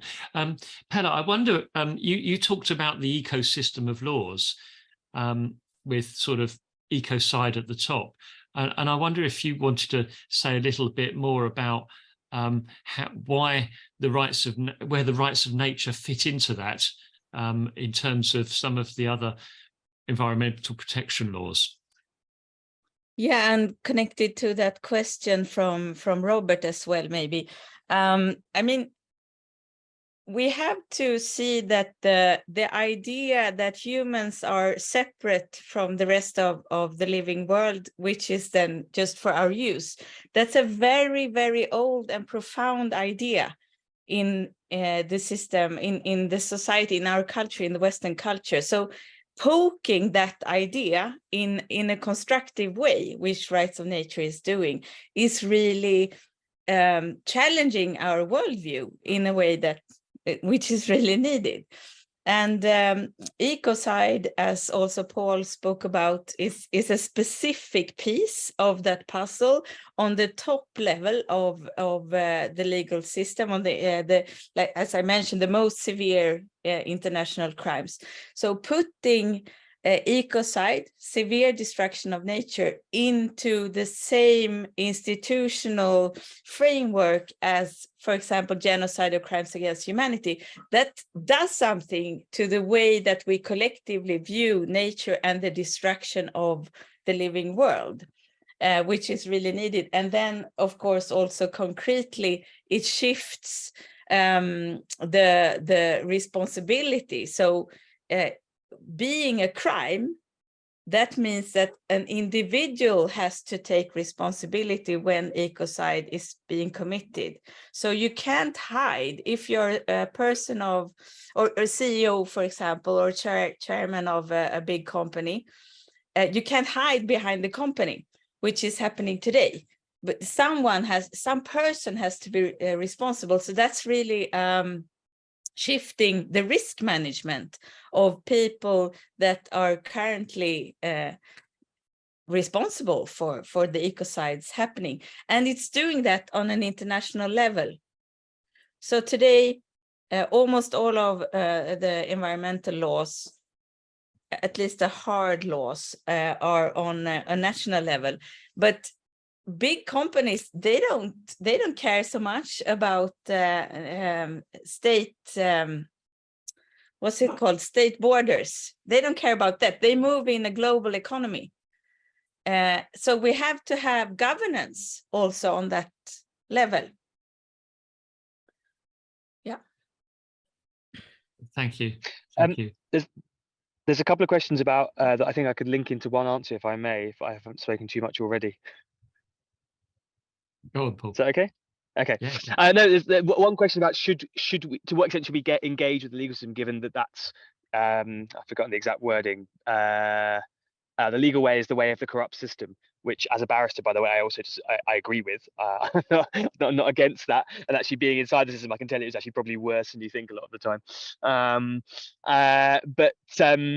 And also, how do we get communities to get that sense of ownership? And actually, so it goes right back to the start of my talk. Actually, this idea of moving from ownership to guardianship not only stops the worst excesses of behavior of current owners of nature, but actually can also do the opposite as well, which is bring people who are currently excluded from nature, that aren't owners of nature, deeper into a relationship with it, because we're now not saying in order to have a relationship with land you have to be the title owner on a piece of paper somewhere having paid money for it. We're saying that anyone can begin to have that relationship of guardianship, of nurture, of care. And actually, contrasting the Medway with the roading is very interesting. I actually do way more work on the roading, and I don't own a single bit of land there. I started a project basically to restore it. I moved there on my boat, squatted a mooring, and started a community project to restore it with no legal title, no permissions, no planning, nothing. And I still refuse to get permission from anyone in authority to look after or restore nature. And I see that as a point of principle, and I'm kind of really waiting for the Environment Agency to tell me that I need to have a permit to plant trees, because I'm just going to tell them no. And I think it'd be a really interesting case to be like, are they going to prosecute me? No, they're not. And so, I mean, there's a few tales from the roading, but smashing open pavements to plant trees, trespassing onto land to litter pick it, and they, people are like, you can't trespass. I'm like, I will trespass on your land any day of the week to pick up rubbish on it, and you're gonna look like a complete idiot if you try and stop me. Because what are you saying? Why? Then the question is, why haven't you done the litter picking? You're going to prosecute someone for trespassing on your land to pick up rubbish on it? Are you? No, you're not. And I quite like that kind of challenging towards the current system. And I generally find if you're doing something positive, you can get away with quite a lot. And as I say, on the roading, we're the River Roading Trust is now, which I set up, is now probably the main agency working on the lower river roading. It's all volunteer led, and is doing far more than the official agencies that are actually supposed to be looking after the river, without any ownership or a jot of permission from anyone. So yeah, get out there. Oh, that's excellent. Thank you. Mari, we're probably needing to move on to the next section, aren't we? Yes, we only have about 30 seconds left, so let's go on. You know, our next speaker is like the perfect person to be in this position because it comes from a very much an Indigenous background, even though he's from Clan Patterson by lineage.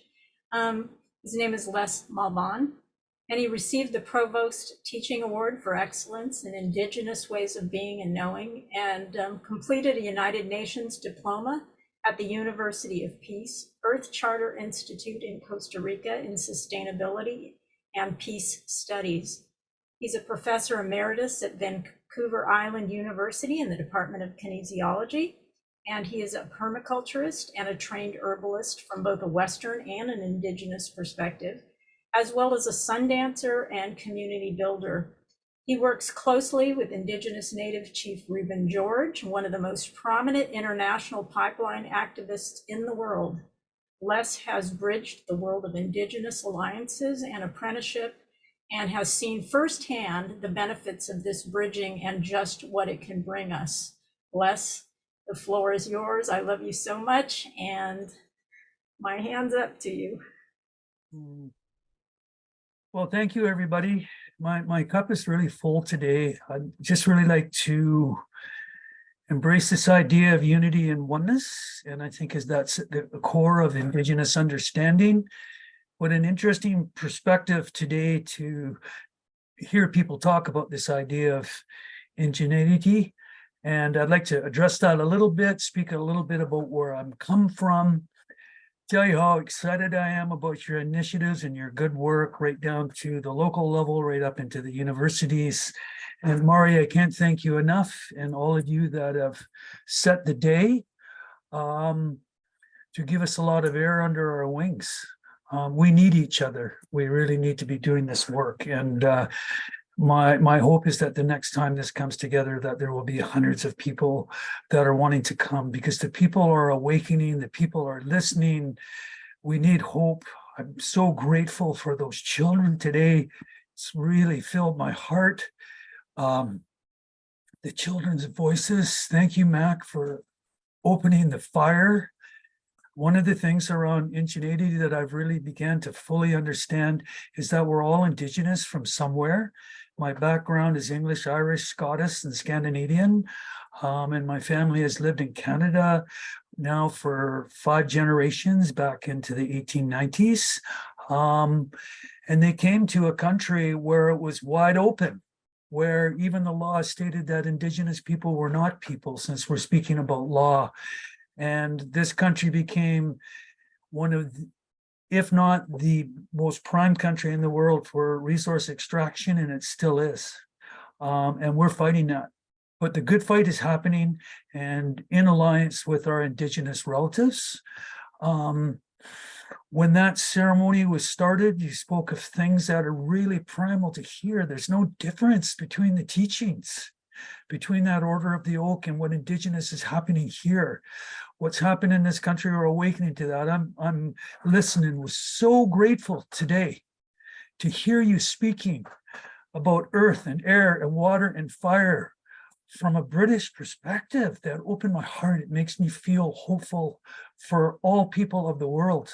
And everybody in every country speaks of that. That is a core thing. We all sat around the fire together at one time, and we understood there's actually 3 levels of law. There's the law that's being spoken about in the courts. There's physical law, and then there's spiritual law. The underpinning of all that we're doing here is bringing spirit back into the understanding of how we go about the work that we do. And when we start to understand and move down into the earth community, when Paul, when you were speaking about the river, yeah, the river. And the river does have a voice if we sit quietly and we meditate and reflect and we pray there. So it's going back to the natural spots and saving the natural spots. So I live on an island too, and I'm grateful for people speaking about the island.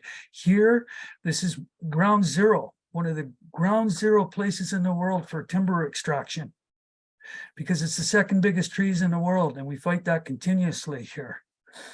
And so the people are rising up, and there's been many, many, many young people in my community, including myself, that are standing for the trees. And yet there was a woman's book that I was reading, I've been reading the last week. Her name is Diana Beresford Kroger. She was educated in Ireland by her aunties and understands fully the Celtic perspective, but she's also a PhD in botany. Science and spirit have to come together. They're not disconnected. They are one. Everything is one. Everything is unified. And so this is why we're doing what we're doing today. I would be remiss by not speaking about where I live. I'm living, as Mari was saying, one of the things we're doing in North America is clearly defining where we come from. And so I currently reside and have all my life, other than traveling and living other places in the world, in a territory called Snuneymuxw on Vancouver Island. And it's off the west coast of British Columbia, Canada. And we're about 40 nautical miles out into the Salish Sea, which is the people that are here. And the people have been here since time immemorial. One of the things that's happened in my life, Mac was mentioning tutorship and connection with Indigenous people. We're fortunate here. But I think those roots are there to be found too, all over the world, in Britain and in Europe. You know, find those roots, they exist. I'm very grateful for this Order of the Oak, because you guys are going to move back in. You're going to have that understanding. And what you're going to find there is what my grandmother, my adopted grandmother, Kwaso at Many Stars, said, is that as she traveled all over the world as an elder, when she came back, she realized that everything was one. Everything is unified. Everything is the same, because there's one universal law. And that spiritual law, of everything being important, everything kaka, they say here, everything sacred, or the other words they use here is like shkwala and not samat. I have a good feeling when we become one. I have a good feeling being with all of you today. And the protection of the Tumeth, the protection of the land, and the original peoples having the teachings. There's Celtic teachings everywhere in regards to the Snowiath, is what they call it here. And the Snowiath is the teaching of the land, not only an understanding of how to look after the land, but to hear the land. And so that goes right into that idea of law that Paul and Pella and everybody is speaking about, the law. But the land does have a law. And the people knew what that law was, how to look after that river. And right now here too, as it is everywhere else, the rivers are suffering. I would take any of that water that's overflowing in Britain and bring it here. Our rivers are drying up. We live in a place where salmon, and I appreciate it too when you went around what we here call the medicine wheel. It's a little bit different, but it's so appropriate, of the stag and the hawk, and then the salmon being mentioned. I live in a salmon country. Maury does down that way too. The river just across the way from us in Vancouver, traditionally 100 million salmon up that river. This is a place of abundance, and that abundance is eroding quickly, and the people know it too. So we've started to make interconnection. And as Mari said, you are Indigenous. Everybody is Indigenous from somewhere, and there's an Indigenous voice that counts. When I was listening to Paul speak about the field of all the way back to Norman the Conqueror, something 1,000 years ago, and the right, that field does have a right. What does that look like? So we make these Indigenous relationships. Mari, I'll be traveling with Ruben on Tuesday to visit an elder up in Vernon, Dr. Lee Brown, and the conversations here today, I'm going to bring it there to the people. And Ruben George is his name, and he's Tsleil-Waututh from Vancouver, and also Mari and I's Sundance chief, and maybe I'll just chat about that very briefly. Has been a pipeline activist here, and the way that we view the medicine wheel and people here, the medicine wheel that was explained a little bit about the 4 directions, well, here also included in there is red, white, black, and yellow. Everybody has a place in the wheel. And that's what Mari's speaking about in relationship to the ancestors of the 4 directions. We all have a place because the world is one and we're unified like that. And all human beings are relations. So when I hear those children speak today, those are my children too. They're not just English school children or African school children. They're all our children. And when we speak like that, that's the unification of the people. So thank you, Mary, very, very, very much for speaking today, because that's hope. And the elders and the children see one another. And so it completes that cyclical perspective which we were speaking about. So we need to support our Indigenous relatives like that and come together. And language is important. I'm trying, just beginning to understand. I know quite a bit of Salish, and I certainly understand Lakota language from ceremony, but I'm going to go back and I'm going to look at the Celtic language.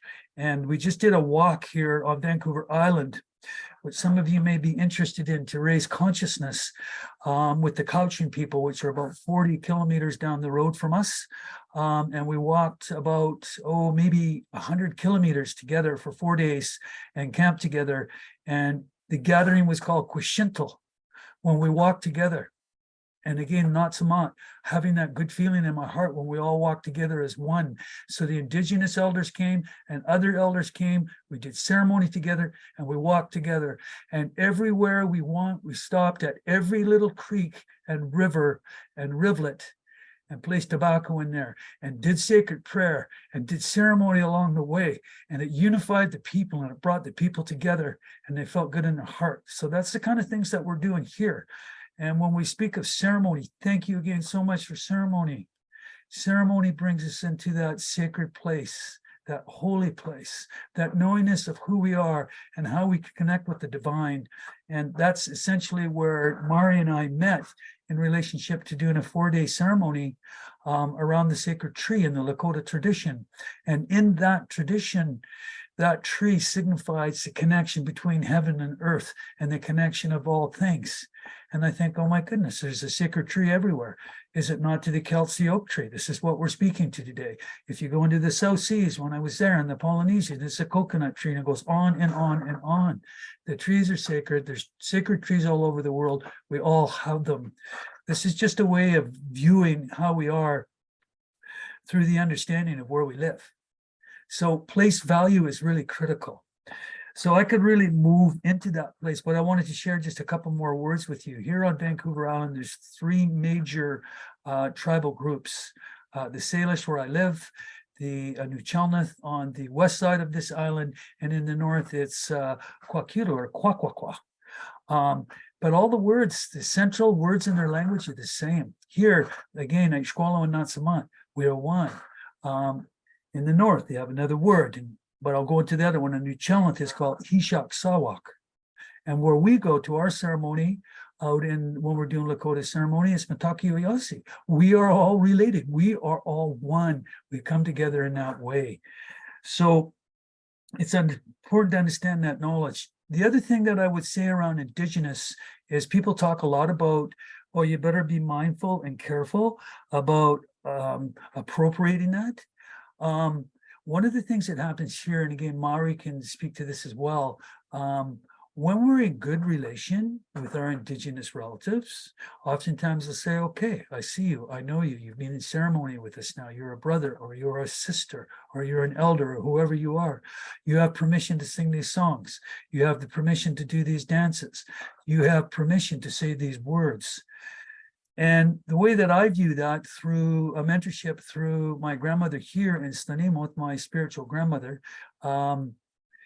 she said, wear a coat of many pockets. And I share this as a teaching. And the teaching is this. Today, I've been given very, very many beautiful teachings from all of you. And she said, wear a coat of many pockets. And in those pockets, you can put these beautiful teachings. I've got so much. I got days of work to do from what all of you have given. Thank you so much again for that today. They're in my pocket, and I will remember your name, and I will remember the teaching, and I'll bring it out when I need it. Finally, I know I'm going to run out of time. Sound like a professor, right? I would like to, Alex, I can answer that question in a moment. Thank you for that. And I'll do the same as Pella did when she went. What we're doing in our neighborhood is really cool. We live in a neighborhood here. We live in the south end of a city. As many of you know, sometimes it's a city of about 100,000. It was 12,000 when I was a kid. This place was a verdant place, and it has changed dramatically. Most people in Canada want to move here because it's like a banana belt. It's one of the few places in Canada where it's not under snow and ice all winter. That's us. That's our country. We're a northern country. But here, because we're out in the sea and the ocean, it's fair weather. And so many people are moving here now, and it's changing radically. This place that has been so verdant.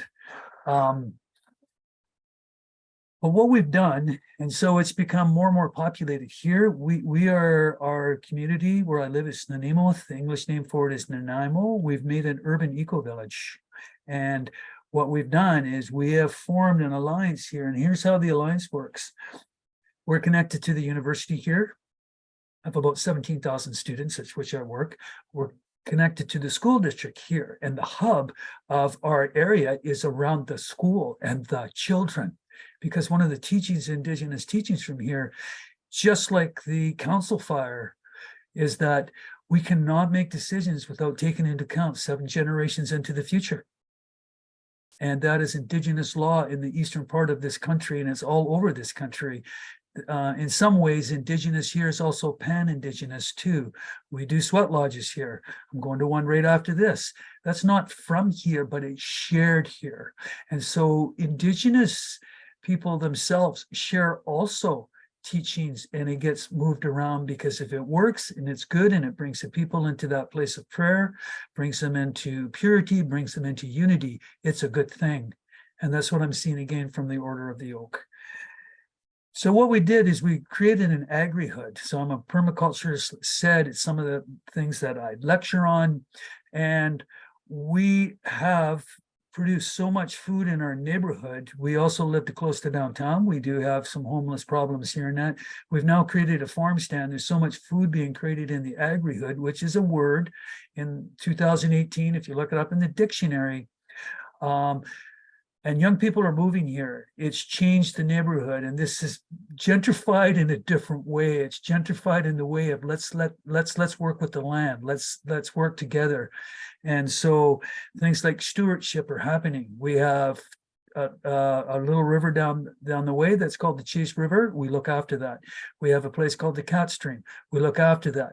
At the school, because we're working with the teachers, all the kids are getting their junior streamkeepers tickets, Paul, so that we take them down to the river and we put willow along the banks so it can grow, create shade, and bring the salmon back, because the salmon were in there. We're going to bring them back. We're going to rejuvenate the area, but we're going to do it with the children and the teachers. The school is the hub, and the city is also involved. We have 3 major food forests, one just outside of my house, where we have over 100 fruit and nut trees. We're hoping to get it to go up to 200 of those. People are ripping out their front lawns and growing food. We have an abundance of food. We're going to need it. Everybody's aware on this call of what's going on with food. It's only going to increase. We have to go local. It's the only way that we can do it. We have seed banks here. We have a farm stand where we share extra produce. We have a free store where we put out all kinds of stuff. The homeless come by. Here's a story of what happens with the homeless here. One day I was down at the farm stand bringing some things, extra food at this time of year. And there was a homeless woman that stopped and said, "I'd like to thank you." And I said, "Oh, hello." And she said, "I'm vegetarian. And I'd like to thank you for putting fresh food out there, because I have no access to this." That's putting a face on our relatives. That's an understanding of the people. And now we say hello to her. A man down the road was homeless. He was a drug addict. He went out and started working, unfortunately, because that happens in this country, as a tree planter. But he had enough to buy a small home. What he's done is he's taken people off the street. And what he's done is he ripped out his front lawn. And what he's done is putting gardens for everybody there. And every one of those people that he brings off the street has a garden, because as said before, when Pella came in, your hands are in the soil. Our hands are in the soil. We know that there's serotonin there. We know that it's going to give us life. We know that it's going to interconnect us. And we know that with the children and ourselves, when we look after things, we fall in love with it. If we fall in love with it, we take care of it. And so this is that understanding of taking care of things. So the children in our neighborhood, they know who we are. People are building living fences out of raspberries. People go down the road and pick that. They pick the fruit that's along the sidewalks now. And we're just beginning. Every Saturday, we have a dance on the local school field, and we come together. And I love that idea of council. I'm going to bring that idea of council, a fire council. We'll make a fire council here too, so that our council can touch your council. And these councils all over the world can touch each other. It's the children matter. And we matter. And it's this caring, it's this profound caring of love, understanding, compassion, and truth, and respect, and courage to move forward because our children need us, and the earth does have a voice, and we could be a voice for that. And so that's what the neighborhood's trying to do. And we are getting together and we are relating with one another. So I just thank you for hearing me today. I hope I've answered some of those questions. I have 7 pages of notes, and I will take the time. And I thank you all very, very, very much from the bottom of my heart. And in any way that I can support the Order of the Oak or have more conversation, I would relish that. So Haichka Siam Siaya. Here they raise their hands and say, thank you, respected ones, thank you, ones that care and love all things and come together in that way of peace and unity. Aho, Mari, aho, matakiase, aho.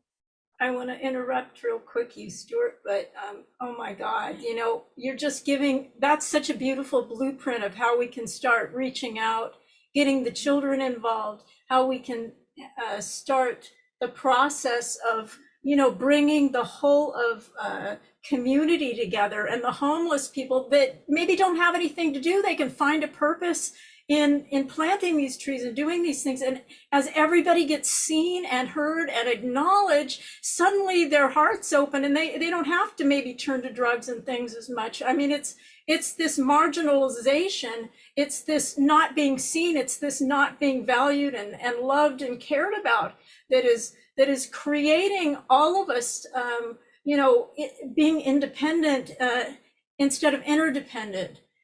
Yes, we all have our own thing, and at the same time, we have this collective beauty that, and then the elders getting together with the children, and everybody making it happen instead of elders in the rest home and the children over here. And you know, think of the power of beauty of being ushered into this world as a child, if that kind of thing is happening. So I just have to raise my hands to you. You've given us a beautiful blueprint of some things that we can start. And I'm going to pass to you, Stewart. That was just lovely. Thank you. Thank you, Les. Thank you, Mari. For those listening, we'll open the chat for questions once we've heard from our 3 speakers in this section, Les, Gillian and Will, and then we'll, like we did the first half. So hold on to your questions and then pop them into the chat at the end of this section, and then we'll pick them up. So I'd like to bring in Gillian Kavanaugh, who's an artist, druid, anti-fracker, and co-founder of the Warriors Call, yes. Founder of the Chorley and South Ribble anti-fracking group. She's a Nana of Lancashire, a member of OBOD, the Order of Bards, Ovates and Druids, a published poet. She's recently finished a documentary, Never Forget Tibet, featuring the Dalai Lama, outlining challenges facing Tibetans today. She's a water and earth protector, and she organises ceremony with activists at sacred sites. Gillian, the floor is yours. Thank you very much. And thank you to all the speakers before me. It's so inspiring, so emotional, and such a delight to be here and come together in circle and share what's happening in other parts of the world, and joining up together, I think, is the most important. You know, thank you, Les, for what you said. Just really, I deeply appreciate it. And just to say, continuing with the connection between here in the UK and overseas in Canada and all the other places where all our listeners are, when we were fighting the fracking companies in Lancashire, we joined up with Standing Rock in the US, and we sent them our support and our love. And we also joined up with Australia as well, with the people that were happening there. And unfortunately, in Australia, fracking is still happening there. I had a message from an Aborigine who, there's a huge fracking company that's about to move into the Northern Territory. So we need to keep really alert. We need to help each other, because the knowledge that you gain when you do activism from ground level up is really important, and it will help other people in similar situations. And so that's why it's really important we connect and stay connected and give each other strength when we need it, and prayers, because it's sometimes tough out there, as as we know, you know, when you're being arrested and taken to court and all sorts of things. But anyway, I'm delighted to be here. Thank you for inviting me. And to say where I'm from, my family line is Irish with a smattering of Welsh in there. So I'm a Celt, and which I'm very proud of. And I live in the north of England now, in Lancashire, in what area would have been, in Celtic 5,000 years ago, would have been the tribe of the Brigantes, who followed Brigid, Bridget. And she is now revered as a saint and very powerful in Ireland, and but was a goddess in herself. And it's where the name Britain comes from, is from Brigante, Bridget, the goddess. And people forget this.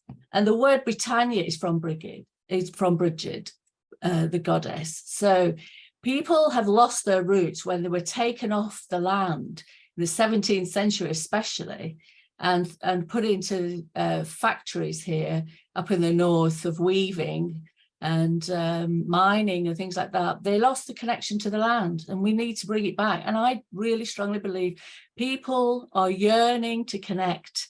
They just don't know where to go. And I feel that this presentation today is also going to reach out to those people that are looking, and I hope we welcome them, and they'll find us, and when the time's right, Spirit moves in amazing ways, and it will unfold to them, and they'll just, that's what happened to me I'm a Druid, I'm a practicing Druid, I'm a member of the Order of Bards, Ovids and Druids, and I have been for almost 2 decades now.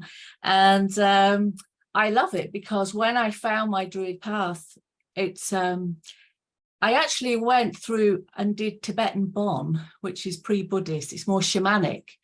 And the Tibetan Bon brought me to Druidry, which is indigenous to these islands. And, the ancient books of Wales, the Mabinogion, and the ancient myths and stories is what we study in Druidry, and it brings everything alive again. And it was like coming home to myself when I found my Druid path. So, in true Druid tradition, I'm going to begin with, it's customary to start with a poem or a triad. And so I begin with this. Water is sacred, nourishing, brings life. So today I'm going to share with you my love for water and its role in my life, and how its powerful magnetic pull got me into activism, and its use in ritual, in magical powers, the sacredness of water, and how to use it and work with it more consciously and connect with it. And I'm sure, like we've heard from the previous speakers, water is under threat today like never before. And I live in a little rural village where I was born. I've gone away and lived in London and lived abroad in different parts of the world, and it's called me back. And the moors, we have a terrain here where we have the moors and forests and rivers and lakes. And we are the biggest collector of water in the northwest. And all the water that collects on our moors, the soil is peat, and it naturally filters all the water. And all the water goes to the big cities like Manchester, which are growing cities, and Liverpool as well.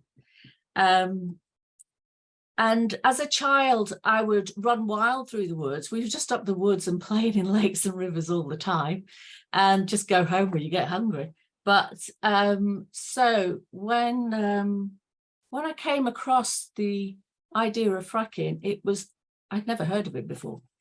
So as a co-founder of the Warriors Call, which is ritual in action, and it's pagans against fracking, mainly Druids to begin with, there was 5 of us that started it, and we birthed the idea under a noonday sun at Beltane in an organic wild meadow under the eye of the White Horse of Uffington in the Oxford Wiltshire borders, actually. And we divined, it was one of my friends that had been at Balcombe and told me about fracking and what it was going to do. And in my ignorance at that time, I sort of said, the government's not going to let that go through, surely. I'm a lot wiser now, they'll let anything through, really. But anyway, so we divined the best time to launch the Warrior's Call to the world. And we Druids use the cosmos, like most people of Indigenous. We use the cosmos astrologically, the timings, the spirit of place, and the season, and when would be the best time to launch this to the world. And we decided to do it on the autumn equinox, the 21st of September, which in Druidry is known as Malbon Elia, the light of water. And to engage with other Druids and followers around the world. And my primary aim was the threat to water that fracking brought. That's what got me into real activism. Because fracking leaves it water radioactive and unusable for millions of years. And there's no water treatment system in the UK that can treat the capacity of water that would come out of one frack, never mind hundreds of thousands. Just for people in the UK to know, on an Ordnance Survey map, every square inch on that map in England, parts of Scotland, some parts of Wales, is covered, every inch of that map is covered with a PEDAL license, a petroleum exploration license. Apart from Chequers and apart from George Osborne's estate in Cheshire, and there's, as far as I'm aware, still under a petroleum exploration license, which is what the fracking companies were using. So considering that this beautiful planet that we live on is 70% water and 30% land mass, and most of that water is, I think 97.5% is salt water, and the other 2.5%, if my maths is correct, is fresh water, but not all of that is available because some of it is locked in glaciers and some of it is locked in ice caps. So we can only access about 1.2% of it. That's for rivers, lakes, aquifers, animals, plants, every tree, every blade of grass, birds, insects, agriculture, industrial use, and also, not forgetting, 8 billion people.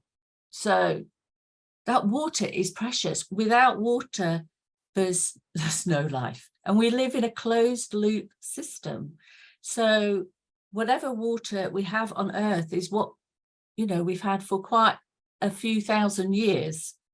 And we don't have a tap to outer space to turn it on and top up the tank when we're running out. Thank you, Mari. And you know, and also that what is the race for with this space race to go and find water on another planet? Because they know water is life. It's known as the blue gold. But what's happening now, the pollution of our rivers and seas is unprecedented. And in the UK alone, less than 14% of our rivers are what the Environmental Agency calls healthy. So, you know, basically these big conglomerates that are owning our water now, because our water got privatized back in the 80s, I think it was, 80s or 90s. And I think it was done in a way that maybe they thought local people would invest in their water. But what has happened is big conglomerates now are trading these water companies, and big venture capitalist companies are ladening them with debt. So as an example, Thames Water, which had no debt whatsoever, is now 30 billion in debt, owned by a Malaysian VC company. So the shareholders are getting fatter and the river's getting more ill. And also with this, all our springs are being bought up. So Buxton Spring Water, which is a town built on springs where for thousands of years the springs have flowed, and where the Celts come and the Celts make their home around springs like most tribes did to provide sweet, clean water for them and their animals. Well, now Buxton Springs owned by Nestle. Nestle's chairman says, well, he retired in about 2016, said he doesn't think it's a human right to have fresh drinking water. Harrogate Springs in Yorkshire has 88 springs. They're now owned by Danone, US conglomerate. Highland Springs owned by a Dubai company with hotel chains.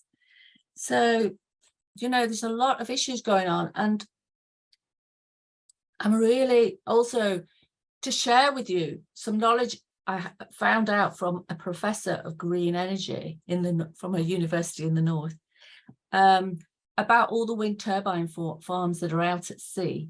All the electricity cables go under the ocean bed, and the salmon and the eels, especially eels, as well as salmon, when they come from the rivers, they go out into the seas and they go out to mate, and they come back home to spawn the next generation.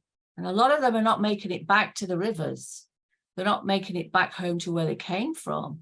They're being distracted by this electricity cable that's on the ocean bed, and they're going towards shore or getting lost. So the effects on this upriver is huge for the bears that need to put on weight, like in Canada with bears, or North America need to put on weight for winter. And also when they eat the salmon, they throw it on the ground and the breaking down of that into the soil. So there's a huge issue going on.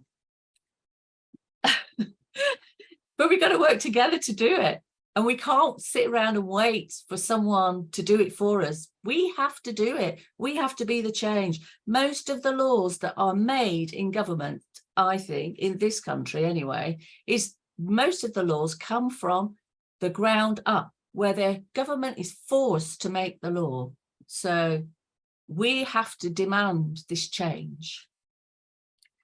So just to talk a little bit about water, you see, why I love it so much. Water is a precious, magical element. It's unique and unlike other element ever. And even it confounds scientists sometimes. It could be a solid, a liquid, a gas, as we all know. And it's magnetic. It conducts electricity. It defies gravity. It nourishes the land and it brings life. And without it, there is no life. As my good friend, William Birdhawk, he was Lakota Oglala, that I brought to the fracking gates here in the northwest of Lancashire, Preston, and he sang Lakota prayers across the land and to the water and for community. He said, Mini Wichoni, water is life, and it is. We are water. We are 70% water. Our brains are 90% water. Water embraces everything it contacts. It takes the shape of every vessel it is poured into. Water carved our landscapes, and water brings healing. It's sacred, it's precious. It was precious to our ancestors and ancient civilizations everywhere. They knew something. Our ancestors knew something that we seem to have lost, but we can find it again. So the Celts, like I said earlier, would build their homes around sweet water, and they revered water. In the UK, they revered water, and they named the springs and the lakes, and they named the rivers after goddesses because they saw water as feminine. And this is not to do with how you identify, this is how they saw it. And they saw it as a portal to the other world and to our ancestors. And the Celts made so many offerings to rivers and wells and springs and lakes. And they would ask for cures for sickness or for good health or protection. And they would put gold coins or statues, swords, precious gems. And they're so prolific in their offerings that when the Romans came, they dredged rivers and lakes to get the gold out. So when today we make a wish and toss it into a fountain and, a penny into a well or something, we're making a wish. We're actually reenacting an ancient ancestral thing that the Celts did, and maybe other tribes did too. I don't know. But today, there are still springs that are loved and cared for, and you'll often find cluties that hang there, which are sort of like a Tibetan prayer flag idea, but it's the Irish way of leaving an offering in exchange for your prayer. So always being of gratitude, and you'll find candles and flowers left. places like Sancreed Well in Cornwall, or Glastonbury, White Spring, or the Red Spring in Chaliswell Gardens. I recently went to North Wales to look at the healing wells in North Wales, which are beautiful, and they're dressed with flowers. And in Derbyshire, which is a county in England, once a year, they dress all the wells with flowers and with sacred texts or biblical texts, and people go around and praise the spring and the water. And it comes from a time when sometimes the wells dried up, and so they would keep they would honor the spirit of the well, and they still do to this day. So anyone can go and visit. I think it's in May in Derbyshire. And keeping that about the wells, now that, say, for instance, Nestle have bought Buxton Spring, it used to be you could fill your containers up for free with water in the town. Now they switch them off. And then they turn them on again. Intermittent flow, giving free water. And every major religion in the world has associations with water and blessings. And there's a lot going on the Tibetan plateau that I learned. I was up at COP26 when it was in Glasgow, working on a second documentary to the one mentioned earlier, which is Love from the Himalayas, and it's more about the environmental issue. Because on the Tibetan plateau, that feeds all the water, the rivers, to all of Southeast Asia, India, Thailand, Myanmar, Vietnam, Thailand. And China's rerouting all the rivers and damming them and sending all the water to Beijing because they're controlling the downflow to these countries. And so the effect on rice yields, on the flora and fauna, on animals, on elephant, oh my gosh, it's not even begun to hit yet. But there is a huge, huge disaster. And what's going to happen? There's going to be mass migration. That will be people. But what happens to the animals and the birds and the insect, is the devastation of that. So what can we do? Well, the cows.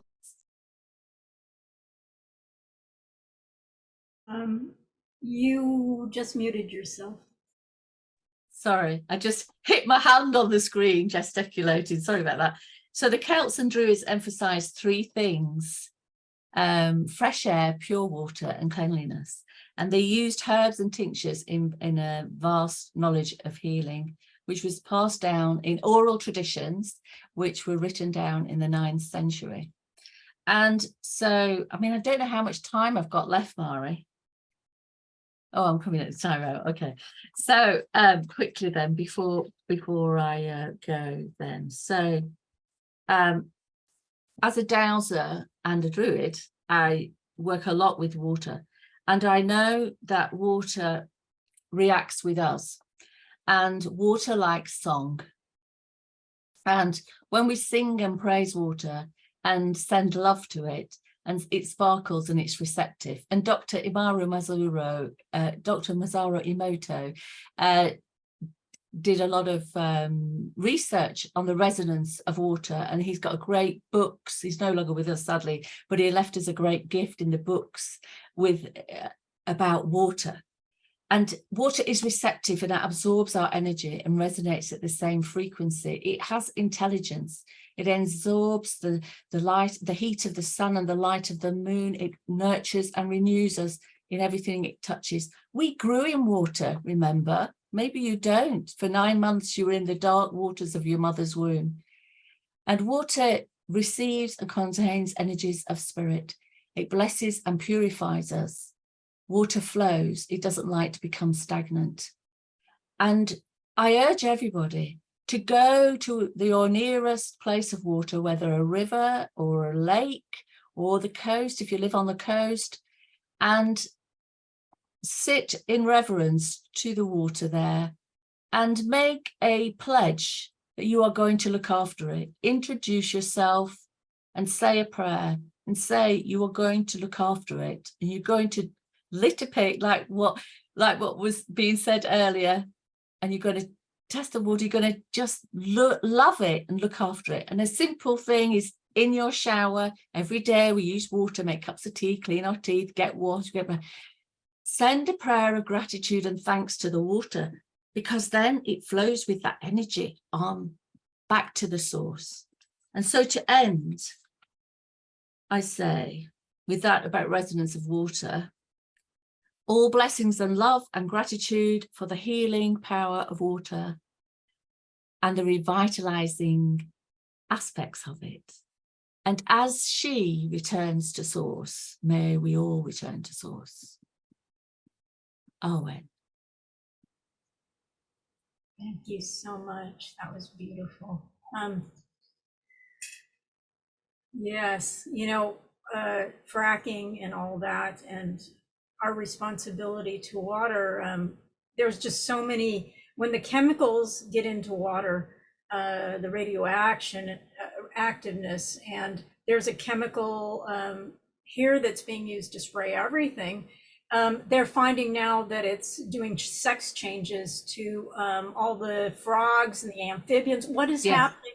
And not to be myopic about it, but what's happening to us too. We're getting doused with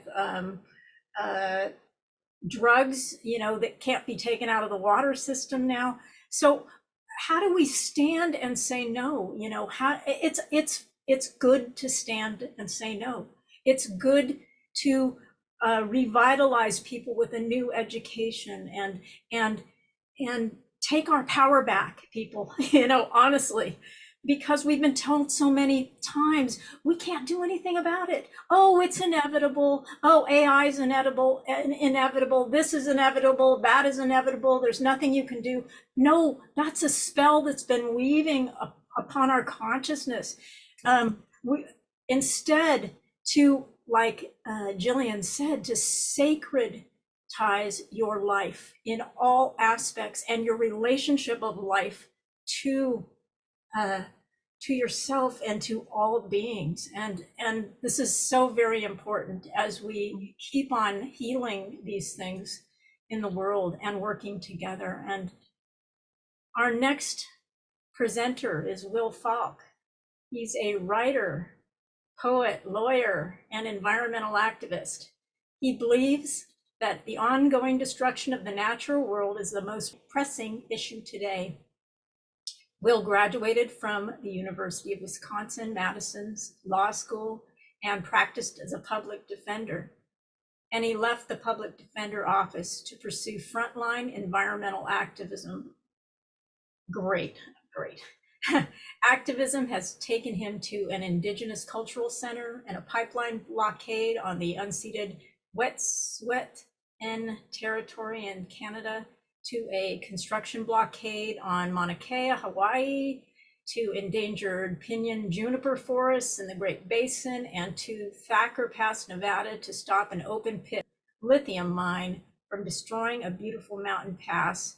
His writings have been published in numerous publications, and he has 2 books, How Dams Fall and When I Set the Sweet Grass Down. Welcome, Will. We are very excited to have you and very happy. And the floor is yours. Yeah, thank you so much for inviting me to participate in this awesome event. One of the hard things about following so many great speakers is trying to decide what great points to respond to in my 15 minutes. So I've been thinking a little bit about that. I've been involved in some rights of nature litigation here in the States, and so I think some of my thoughts will follow Pella and Paul's. The main thing I'm involved in right now is that Thacker Pass campaign, where they're already starting construction on top of 2 massacres of Paiute people in northern Nevada, a massive sacred area in northern Nevada, and of course it's all for electric car batteries, and the same sort of colonial mining practices and legal tactics that all mining corporations use to destroy more native culture are being and will be employed for this so-called switch to green energy.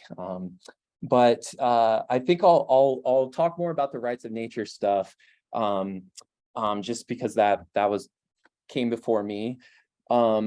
And before I talk about my experiences in the rights of nature movement and sort of my perspective on what the rights of nature movement should be, I think it's always really important that we really locate ourselves and really take a little time to think about, what is global reality right now, what is actually happening on Earth right now, and try to make that as concrete and as real as possible for ourselves. And I know that in a group like this, that can kind of be preaching to the choir. Obviously, we're all concerned about this. That's why we're here and taking time on a Sunday to meet with each other and learn from each other. But I still find that a lot of things remain abstract. So, a lot of people know, or I hope know, that right now, currently, between 100 and 200 species are going extinct every day on Earth. The natural extinction rate on planet Earth is 1 species every 5 years. So try and think about 100 to 200 species every single day. So think about all of humanity going extinct, plus 99 more species going extinct in the same day. And try and think about all the creatures that were destroyed to make a whole species go extinct. A lot of people don't seem to care so much about other species, so we can put it in human terms. The World Health Organization is saying that 12 million people are killed every single year by industrial pollution. 12 million is roughly twice what the Holocaust was. And where, during the Holocaust, human beings were being shoved into gas chambers and killed. We've turned planet Earth into something approaching a gas chamber, where toxicity is simply, we can't avoid it at this point. There's all kinds of studies out there that are making this point, but some of the ones that really affect me are things like dioxin, a known carcinogen, is literally in every mother's breast milk on Earth. There's no getting around it. To me, that's violence of the worst kind. We have turned the most sacred human relationship, or one of the most sacred human relationships, into a landscape of violence. There's turning back to the natural world, there's things like, the Zoological Society of London has their Living Planet Index. If you haven't checked that out, it's horrifying, but also has some really good information. But they've studied tens of thousands of species over the last 60 years. And they found that since 1970, 69% of the wildlife populations that they've been monitoring have collapsed. Basic arithmetic says that it's not another 50 years before all of those wildlife populations collapse. So, what's my point with this? To shock people again and to make everybody feel more sorrow and more guilt about what's happening. That's not my point. The point is that when we're talking about our tactics and our strategies, we have to remember everyone else that's being destroyed for our way of life right now. And we have to insist upon an urgency in our strategies and tactics. If we're talking about strategies and tactics that are even going to take 10 years, then do the math and see how many millions of people are going to be killed by things like industrial pollution during that time. And especially think about when we have choices between not as direct, indirect forms of activism, and choices between more directly physical, direct action type tactics. We have to ask ourselves, are we willing to give all those humans up to work with strategies that are going to take decades to implement? And to me, the answer is always no. The answer is that it's only a half step short of certain kinds of complicities if we're going to espouse tactics that take all that time. So for the rights of nature movement, for example, I've been involved in the rights of nature movement for 7 or 8 years now. I was involved in filing the first ever American federal lawsuit seeking rights for a major ecosystem. We sued the state of Colorado with the Colorado River as our plaintiff, and claimed that the state of Colorado's water policies were violating the rights of the Colorado River. Within 6 weeks of us filing that lawsuit, the Colorado Attorney General filed what's called a sanctions motion against us, where we could be punished with fines and losing our license for having the audacity to suggest in an American court that the natural world should have rights similar to human beings or the corporations that are destroying the natural world. If we would have lost that motion, we would have been fined and we would have been sanctioned, and we could have possibly lost our licenses for making the frivolous argument that nature should have rights. A couple years after that, I was involved in this movement to get Lake Erie, which is one of the Great Lakes, massively polluted, especially with agricultural pollution. It has huge algal blooms. And in the summer of, I think it was 2014, the water got so bad in Lake Erie that they had to shut off water in northern Ohio. And specifically, the city of Toledo, Ohio, has about 500,000 people living there. The city's fresh water was shut off for 3 days in the middle of August, the hottest time of the year. Obviously, American water regulatory law was not working if that happened. So the people of Toledo are lucky to live in an American jurisdiction where they have a direct democratic voting referendum process where citizens can enact legislation or introduce legislation. They have a direct vote of citizens in that jurisdiction to enact the law. And the people of Toledo, Ohio, they enacted the Lake Erie Bill of Rights, giving Lake Erie the same rights as American citizens and stripping corporations of rights in regard to Lake Erie. And they, in that election, 62% of the people of Toledo who voted said, we want to give Lake Erie rights. If you're familiar with electoral politics, a 62% majority is a massive majority. So this was a clear statement from the people of Toledo that they wanted Lake Erie to be protected with rights of nature. Within 6 hours of the city of Toledo enacting that law, an agricultural corporation sued us for introducing that law. And within a year after that, a federal court had struck down the law as unconstitutional.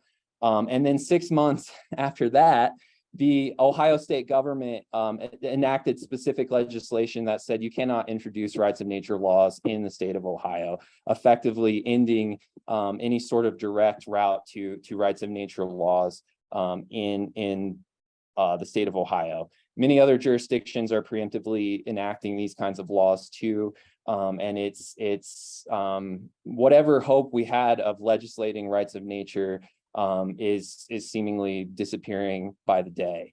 And that's a point that I really want to make about something like rights of nature. I absolutely believe, and I think most traditional peoples who have ever existed on Earth believe, that it is not okay to destroy the planet for the benefit of a few members of one species at the expense of everyone else. And I love that rights of nature is bringing this concept into more of a public awareness. I do understand that you're sort of common person around the world is really intrigued or really confused by, what do you mean giving rights to a river? What do you mean giving rights to a forest? And that's one of the reasons why I don't think that we're going to have time to enact rights of nature in any sort of traditional legislative model. We need to understand that the global economy, and in fact, most human lives today, are directly dependent upon ecocide, are directly dependent upon controlling and destroying and violating the rights of nature to support the global economy and to give people their lives. And capitalists are not dumb. They're not mistaken about where they get their power from. They know that they get their power directly from extracting from the natural world. And they know that they have to squash anything like rights of nature before it gets any sort of movement. We also have to understand that we have precedents around the world for how long these kinds of movements take. You know, I'm here in the United States, and one thing I like to use to kind of illustrate this process for people is, you know, it was 350 years from the time the first Africans were stolen from the continent of Africa and shipped to the United States to be slaves, and the bloodiest war in American history, the American Civil War, and numerous slave uprisings with how many deaths that involved, which are often not discussed in history. It took all of that to get African American males rights of citizenship in the United States. 350 years in the bloodiest war and all kinds of violence to do that. And it was only six years later that the American president told federal prosecutors not to enforce African American rights. So effectively losing those rights until the civil rights movement in the 60s. And we're talking about human beings. We're talking about people that the common person recognizes as an entity that should have rights. So when we're talking about something like rights of nature, I think we need to really think, and when we're talking about any kind of tactics that we want to use, any sort of strategy that we want to enact, we need to really consider how long is it going to take? Do we have more direct ways to do this? And we need to think about like directly defending the natural world. One of the themes that has been throughout this event, and one of the themes that I love, is referencing, you know, especially with the Celtic and Gaelic tradition behind something like the Order of the Oak. You know, I think we all intellectually understand that we have ancestors that literally fought and died to defend their homelands. Many of them literally fought and died with ecological principles in mind. You know, one of my experiences with Native Americans here and working with Native folks here is, you know, when you actually go and study what the people who fought back against the American military, what they were actually complaining about, they were talking about, you're poisoning all our water, you destroyed all our grasses, you know, we don't have any food left, you've killed all the wild game. And then they went to war. You know, they lost those wars in a lot of ways, but, you know, they literally gave up their lives. And I don't understand what has happened in the last few generations where we've sort of rationalized our way to, we don't have to do that. We just have to make some lifestyle choices. We just have to organize and convince our legislatures to change the law. We just have to say better prayers or perform better ceremonies. And that's something I think we have to get beyond that. And we have to remember that if we're actually going to take our ancestors as an example, then we need to take them as an example. I want to be very clear that I'm not like, you know, calling for terrorism or things like that.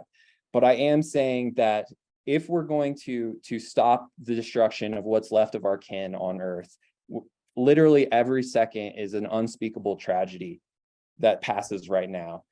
And I think that in our personal selves, we all need to look down and get deep into our hearts and say, can I do stuff that I have never believed was possible? Can I be braver in ways that I never thought were possible? Can I contemplate doing things like devoting my life to protecting the planet and being willing to face some of the personal consequences that come with that, the sort of the mental health damage that you're going to experience going through that, the chaos it's going to cause in your personal lives sometimes, the disapproval that you're going to get from friends and family, the loss of money, you know, if you walk away from a job, the poverty that you might exist in, and ask ourselves, you know, our ancestors like literally walked out and faced the cannons. Can we figure out ways now to be as brave as them, and in fact be willing to perhaps risk our own personal safety and our own lives at a time where if we don't, then there may not be many lives that follow after us. So that's my bit, and thank you very much for inviting me and letting me speak. Thank you.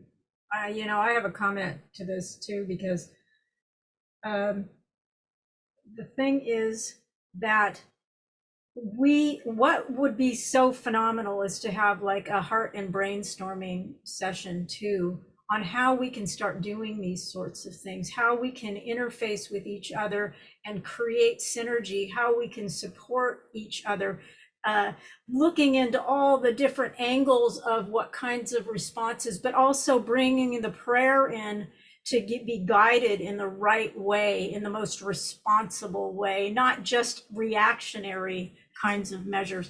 And so what you're saying to me, Will, is just so powerful, because we are, as a species, dependent on the planet. And how can we ever feel one with everything if we don't treat it as such? And everyone else as such. We all, from the different directions, have a gift, a beauty that we can bring to the circle. And when we unite that beauty, when we unite that sharing of ways together, we have so much richness that we can bring in. So I want to start opening up the chat right now for questions to Will, Gillian, and Les. And in the spirit of amazing. Well, Murray, while people are putting their questions in, Yeah. Shall I just kick it off with a question to all three? Absolutely. So the current news is that 19,000 people are being evacuated from roads in the Mediterranean at the moment. The question is, how much worse can it get before people start to wake up and challenge the status quo, the capitalist laws, with more of that spiritual law that we need to start bringing into our systems? So a fairly sort of, you know, when will it happen question to our three speakers.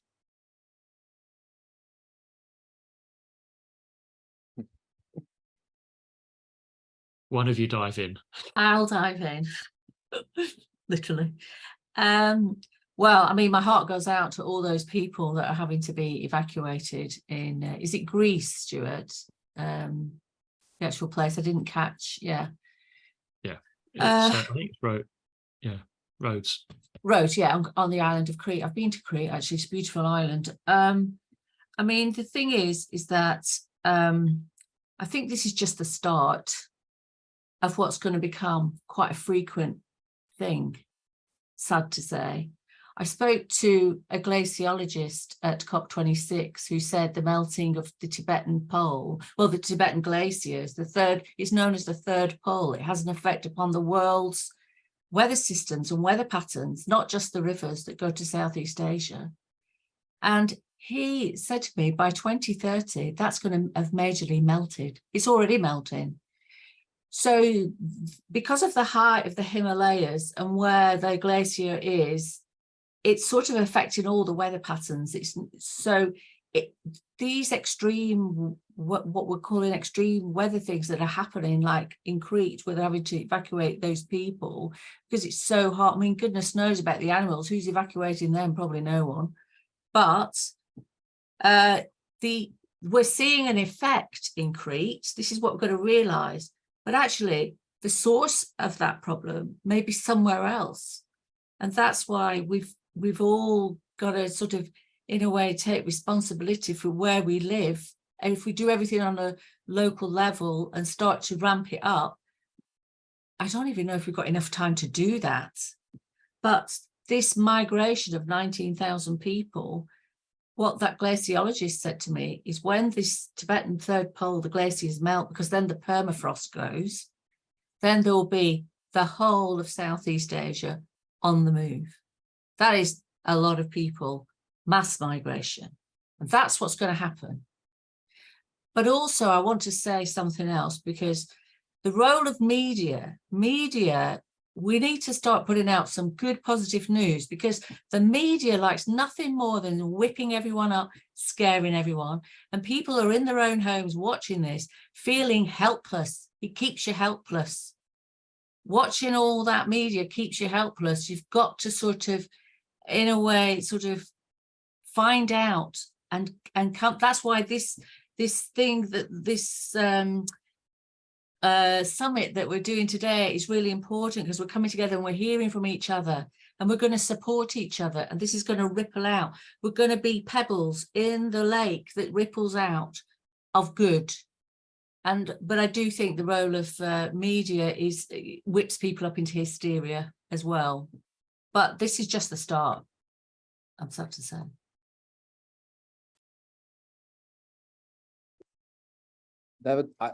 To follow up on the media thing, one of the answers that popped into my head when you asked that question was a friend of mine just yesterday used this phrase that I thought was brilliant, and that is, you know, they're always making it easier and easier for us to dissociate through things like, you know, social media, the internet, television, all of those things.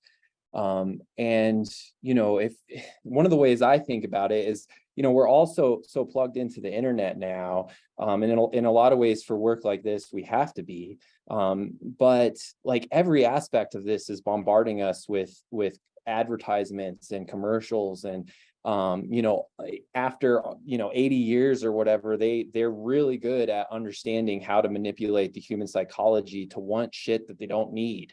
And so one of my answers is starting to become like, when are people going to wake up? When we destroy the internet, when we destroy the electrical grids so that people can't watch TV, so that people in Detroit, Michigan can convince people in Hawaii to buy electric cars produced there. You know, I think we have to see the way that they're taking control more and more of our minds just based off where we have to spend our time. And, you know, is it time to get serious about, you know, looking at the internet, looking at mass media as one of our biggest enemies right now? Yeah, I'd weigh in on that too, in regards to social media and how people are connected up electronically. One of the classes I teach at the uni is on human health, and they did a survey on youth across Canada at 15 different universities from 18 to 24, and the mental illness that came in the door, the number one was loneliness, second one was depression, the third one was anxiety, and the fourth one was higher suicidal rates. So what's the antidote to that? One of those things is, I really believe that the ancients have stolen our best ideas. I think that a lot of the things that we're looking at are things that already existed. I think that natural law and indigenous law have some extreme answers that we can look at. So the agri-hood that we have here, when we brought in the university students and we started to plant trees and get their hands down into the earth community and start to feel again natural rhythm, half of the class had never planted a seed before. So what the hell are the universities doing? We can talk all we want on this shit, but the truth of the matter is, you got to get down real and start doing something. That is an actual state of activism. And it may seem small, but it's huge. We don't have seeds, the whole thing goes down, and it goes on and on, from water to this and that and whatever. And in regards to action, everywhere it's the same. So here, fighting for the big trees and the last of the old growth has got down to less than 1%. In Ireland, there's only 1% of the ancient oaks that exist. They have been taken down. They need to be brought back. So activism is planting those trees. Activism is restoring the natural world. And that will bring us back, because as I said earlier, we'll fall in love with that. And there is a spiritual foundational basis to that, because there is spiritual law too when we make connection to the earth, which is our home. And Gillian, I appreciated very much your discussion around the nature of water is female. That tree at the Sundance is female. Here on the coast, most of the law is made maternal. In the East, it's the same too. In the Six Nations big houses, the grandmothers front the chiefs. So we remember what life is, and women as life givers. And the men here, the responsibility is to look after children. On the west coast of this island, the highest law of the people is protection of children and of women. And men have to remember what that looks like too. We protect life. And that's the core essence of what we're really having this conversation for. People like Mary that have the courage to come on here today, and referring back to here. So yes, there's a spiritual foundation. And then Will, I agree with you too. It's very difficult to sit on the sideline and watch all this shit go down without something in behind it. But the foundation has to be the love of creation. And I think we can do it. Yeah, and it's coming hard and fast. It's only just started. And if we have this conversation a year from now or whatever it's going to look like, there'll be that much more eco-refugees in the world. So when I go to the school that we have here, it's full of Syrian kids. And we bring those kids and we bring them to the river. But what's cool about those kids, they come from a country where they knew how to farm. Those kids know how to pick up tools. Those kids know what a river is, and they know where food comes from. So we bring them in and we bring all the kids together because they're all our children. And we're going to have to do this. It's going to get really bloody rugged. And indigenous prophecy around the world has told us this. They've known it and they know it's coming. And we all got to gather together around this. So thank you. Thank you, Liz. We've got a couple of questions in the chat. Let's go for them. So, well, Sammy said, and I must agree, Will, you gave one of the most powerful speeches that they've heard in perhaps a decade. And Kath has said, for Will, what do you personally plan to do to devote your life to protecting the planet? Are you intending to quit law, or do you believe it still has a role to play in addressing some of the issues?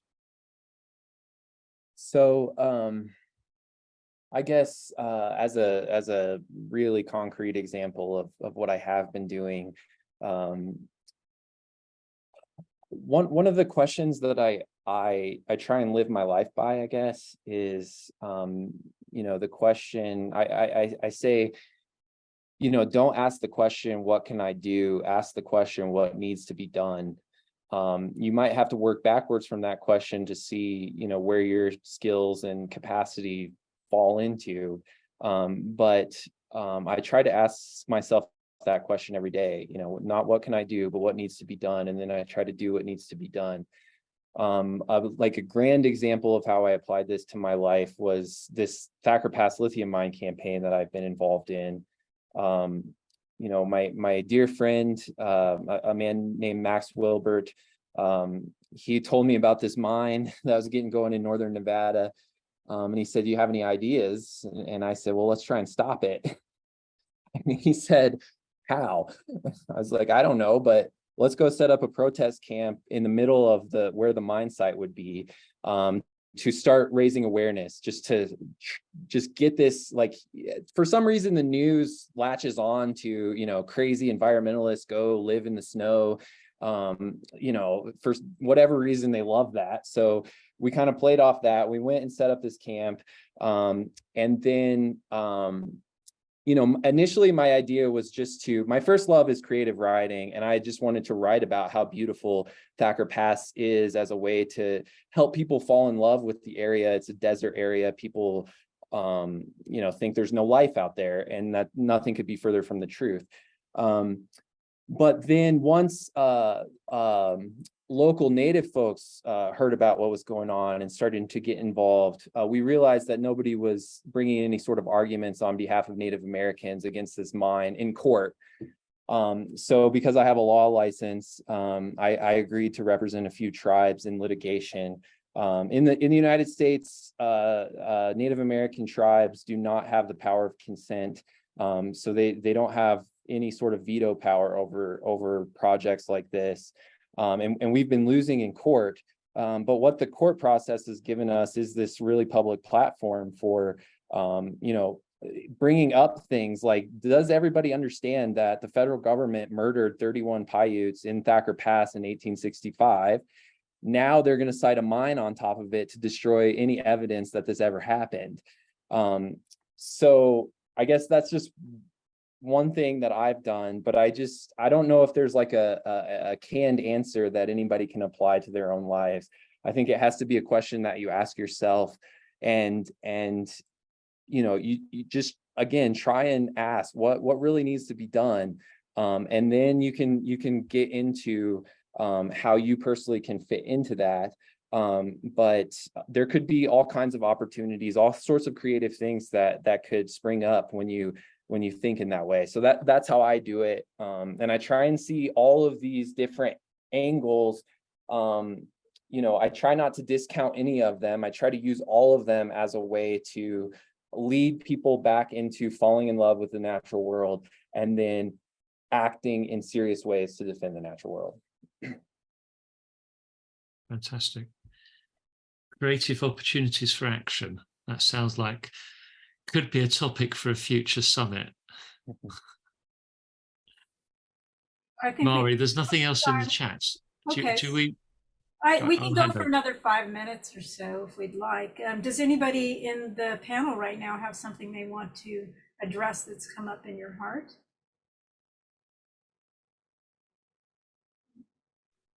Yeah, I just following on from what Will was saying about working with the indigenous peoples, where the mine was and things like that, and being of Irish descent.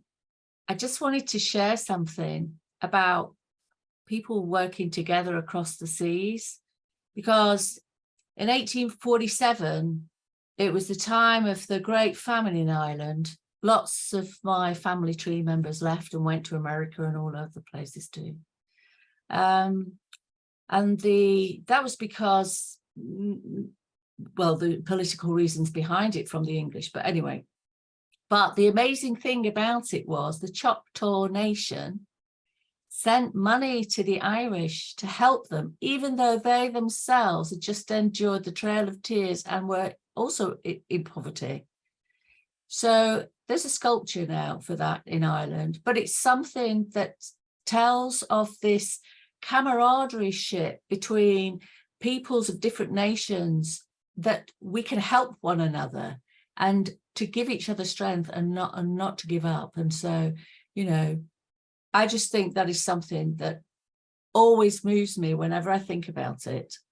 And, and I'm extremely, in gratitude and honor of the Choctaw people that did that, because from 1847 to today, 2023, that kindness, that message of kindness, that gift, however big or small, still resonates within us, well, in me it does. So what we're doing, I think, is never feel that you're too small to make a difference.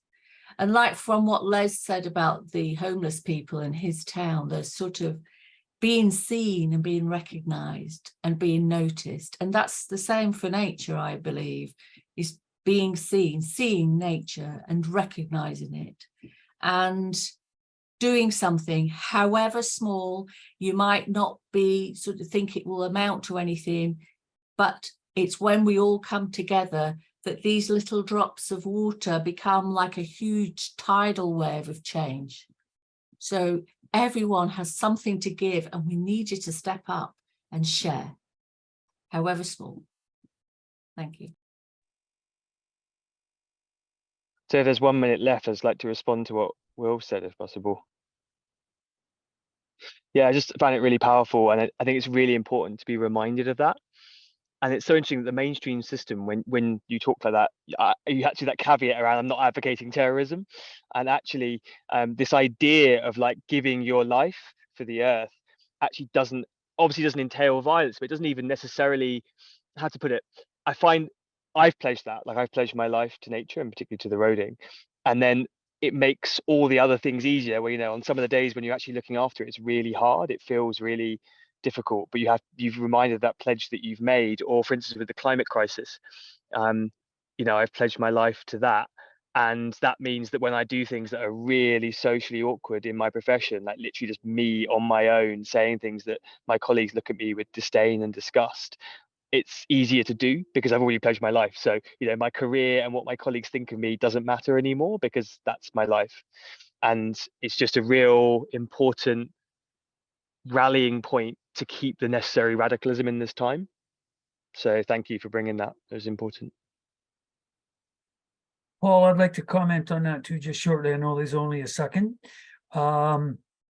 One of the things we do at Sundance is we make a big prayer, and that ceremony is all about sacrifice. So we go to that tree and make sacrifice, and the sacrifice that you speak of, that's a sacrifice. And really what we're being called to is to sacrifice for the next generations to come. So what does sacrifice look like? How do we do that? And how do we stand up for that? And so that's what I'm hearing today. And I concur with Stewart. It would be good to have more conversation about what sacrifice looks like. Because as we're noting right now, a hell of a lot more is coming. So this is the time to stand up. This is the time to make those prayers count. This is that time that if you're going to make that sacrifice and you're going to commit, then we got to commit with everything that we have. And we need each other to support each other's sacrifice. Thank you.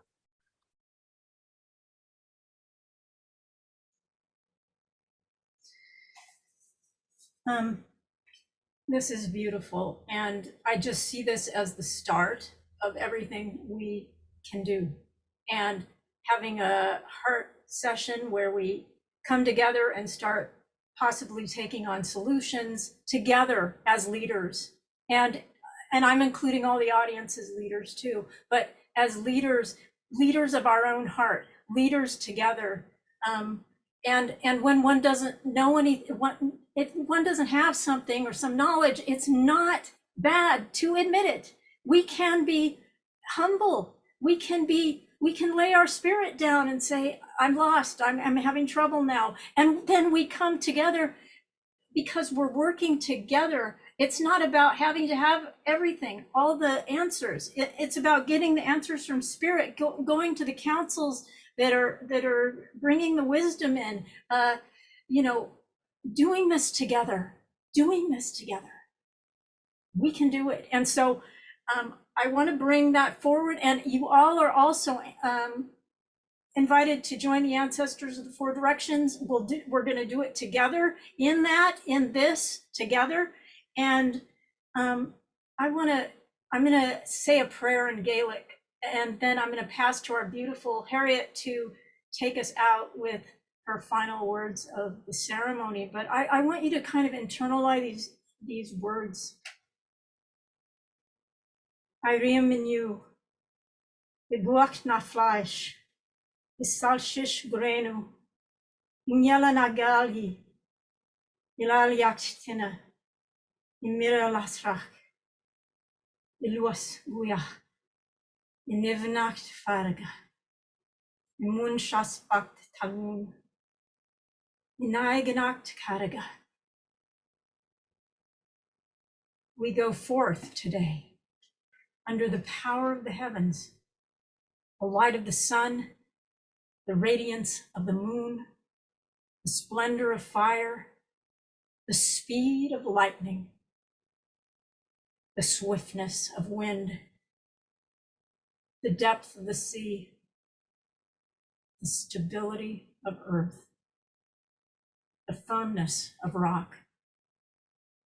From the heights to the depths, may we be encircled in love and safety as we bring forth our calling, what we came here to do, our sacred charge on this planet. And I pass to Harriet. Thank you. Gora míle machagut. I first pass on the children's fire on behalf of Mac, who has had to leave. I pass on to all children, human, plant, insect, rock, water, soil children. And I promise to keep the fire alight on behalf of those children. And I pass it to you all and ask the questions, what do you love the most? What will you do to not harm the children's fire? And what will you do to protect the children's fire? And so I pass that to you, and may that burn for you. And finally, I now call back in the 4 quarters to close the circle. And so I invite you to close your eyes again, or sitting back, and enter back into that place, the grove, the sacred space where this meeting occurred, and find yourself in the north again. And facing the north, you see the Great Bear in the starry firmament and in her cave, and thank her for her depth of the wisdom and the darkness and the earth and the soil. Thank you and goodbye. Turning to the west and the setting sun, thanking the waters that have run so deep, so mysterious, thanking the ancestors for embodying themselves within the water and the water within them, and the salmon as he flows back out from the ocean up to the stream. Thank you and goodbye. And turning to the south, the great stag, thanking him for the fire in his passion in the belly that gave us the creativity and the urge to do and to act. Thank you and goodbye. And finally to the east, the great hawk of dawn, who's been above us all this time watching with an insight and clarity that reminds us that we are earthbound. Thank them for their clarity of the air that blows through us and touches our skin, and reminding us of our belonging on this earth. Thank you and goodbye. And so I now declare that this meeting is now closed. May its inspiration live long in our hearts as we go about our daily lives.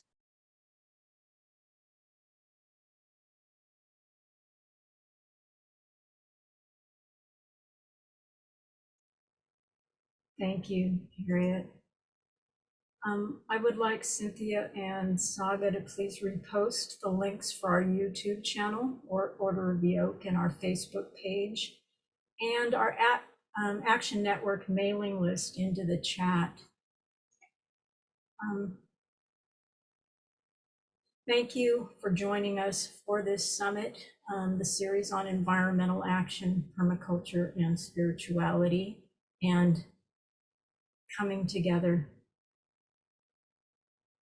I would love to let you know that the Order of the Oak plans to continue to build on the work that we have started here by holding future summits that address healing our planet and ourselves, and the decisions we need to make and actions we can possibly take to do that. By addressing problems and possibilities, we can identify real life solutions. Please also join our YouTube channel and Facebook page. I'm hoping we can create an ongoing forum where we can all share information, strategies, and work together, as well as learn to access our intuition on moving into right relationship. How to progress in this walk as we bring this planet and ourselves into balance, harmony, and proper ways to relate. Please join us in this pursuit as we move to safeguard the planet and life itself. I'm asking our tech people to post the next link. If you would like to make a donation, consider aligning with the law of reciprocity by offering a heart exchange for any benefit you have received here by supporting the Order of the Oak. The link has been posted in the chat. Also, remember to like and subscribe our YouTube channel, and we would love to hear your comments both in the chat and on our channel content.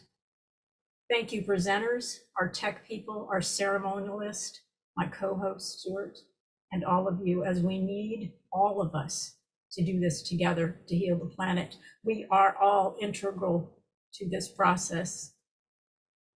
Please now open the chat to allow anyone to post their email address if they're not on the email list currently, and to be notified of our future events and make any comments or testimonials that you would like to in there.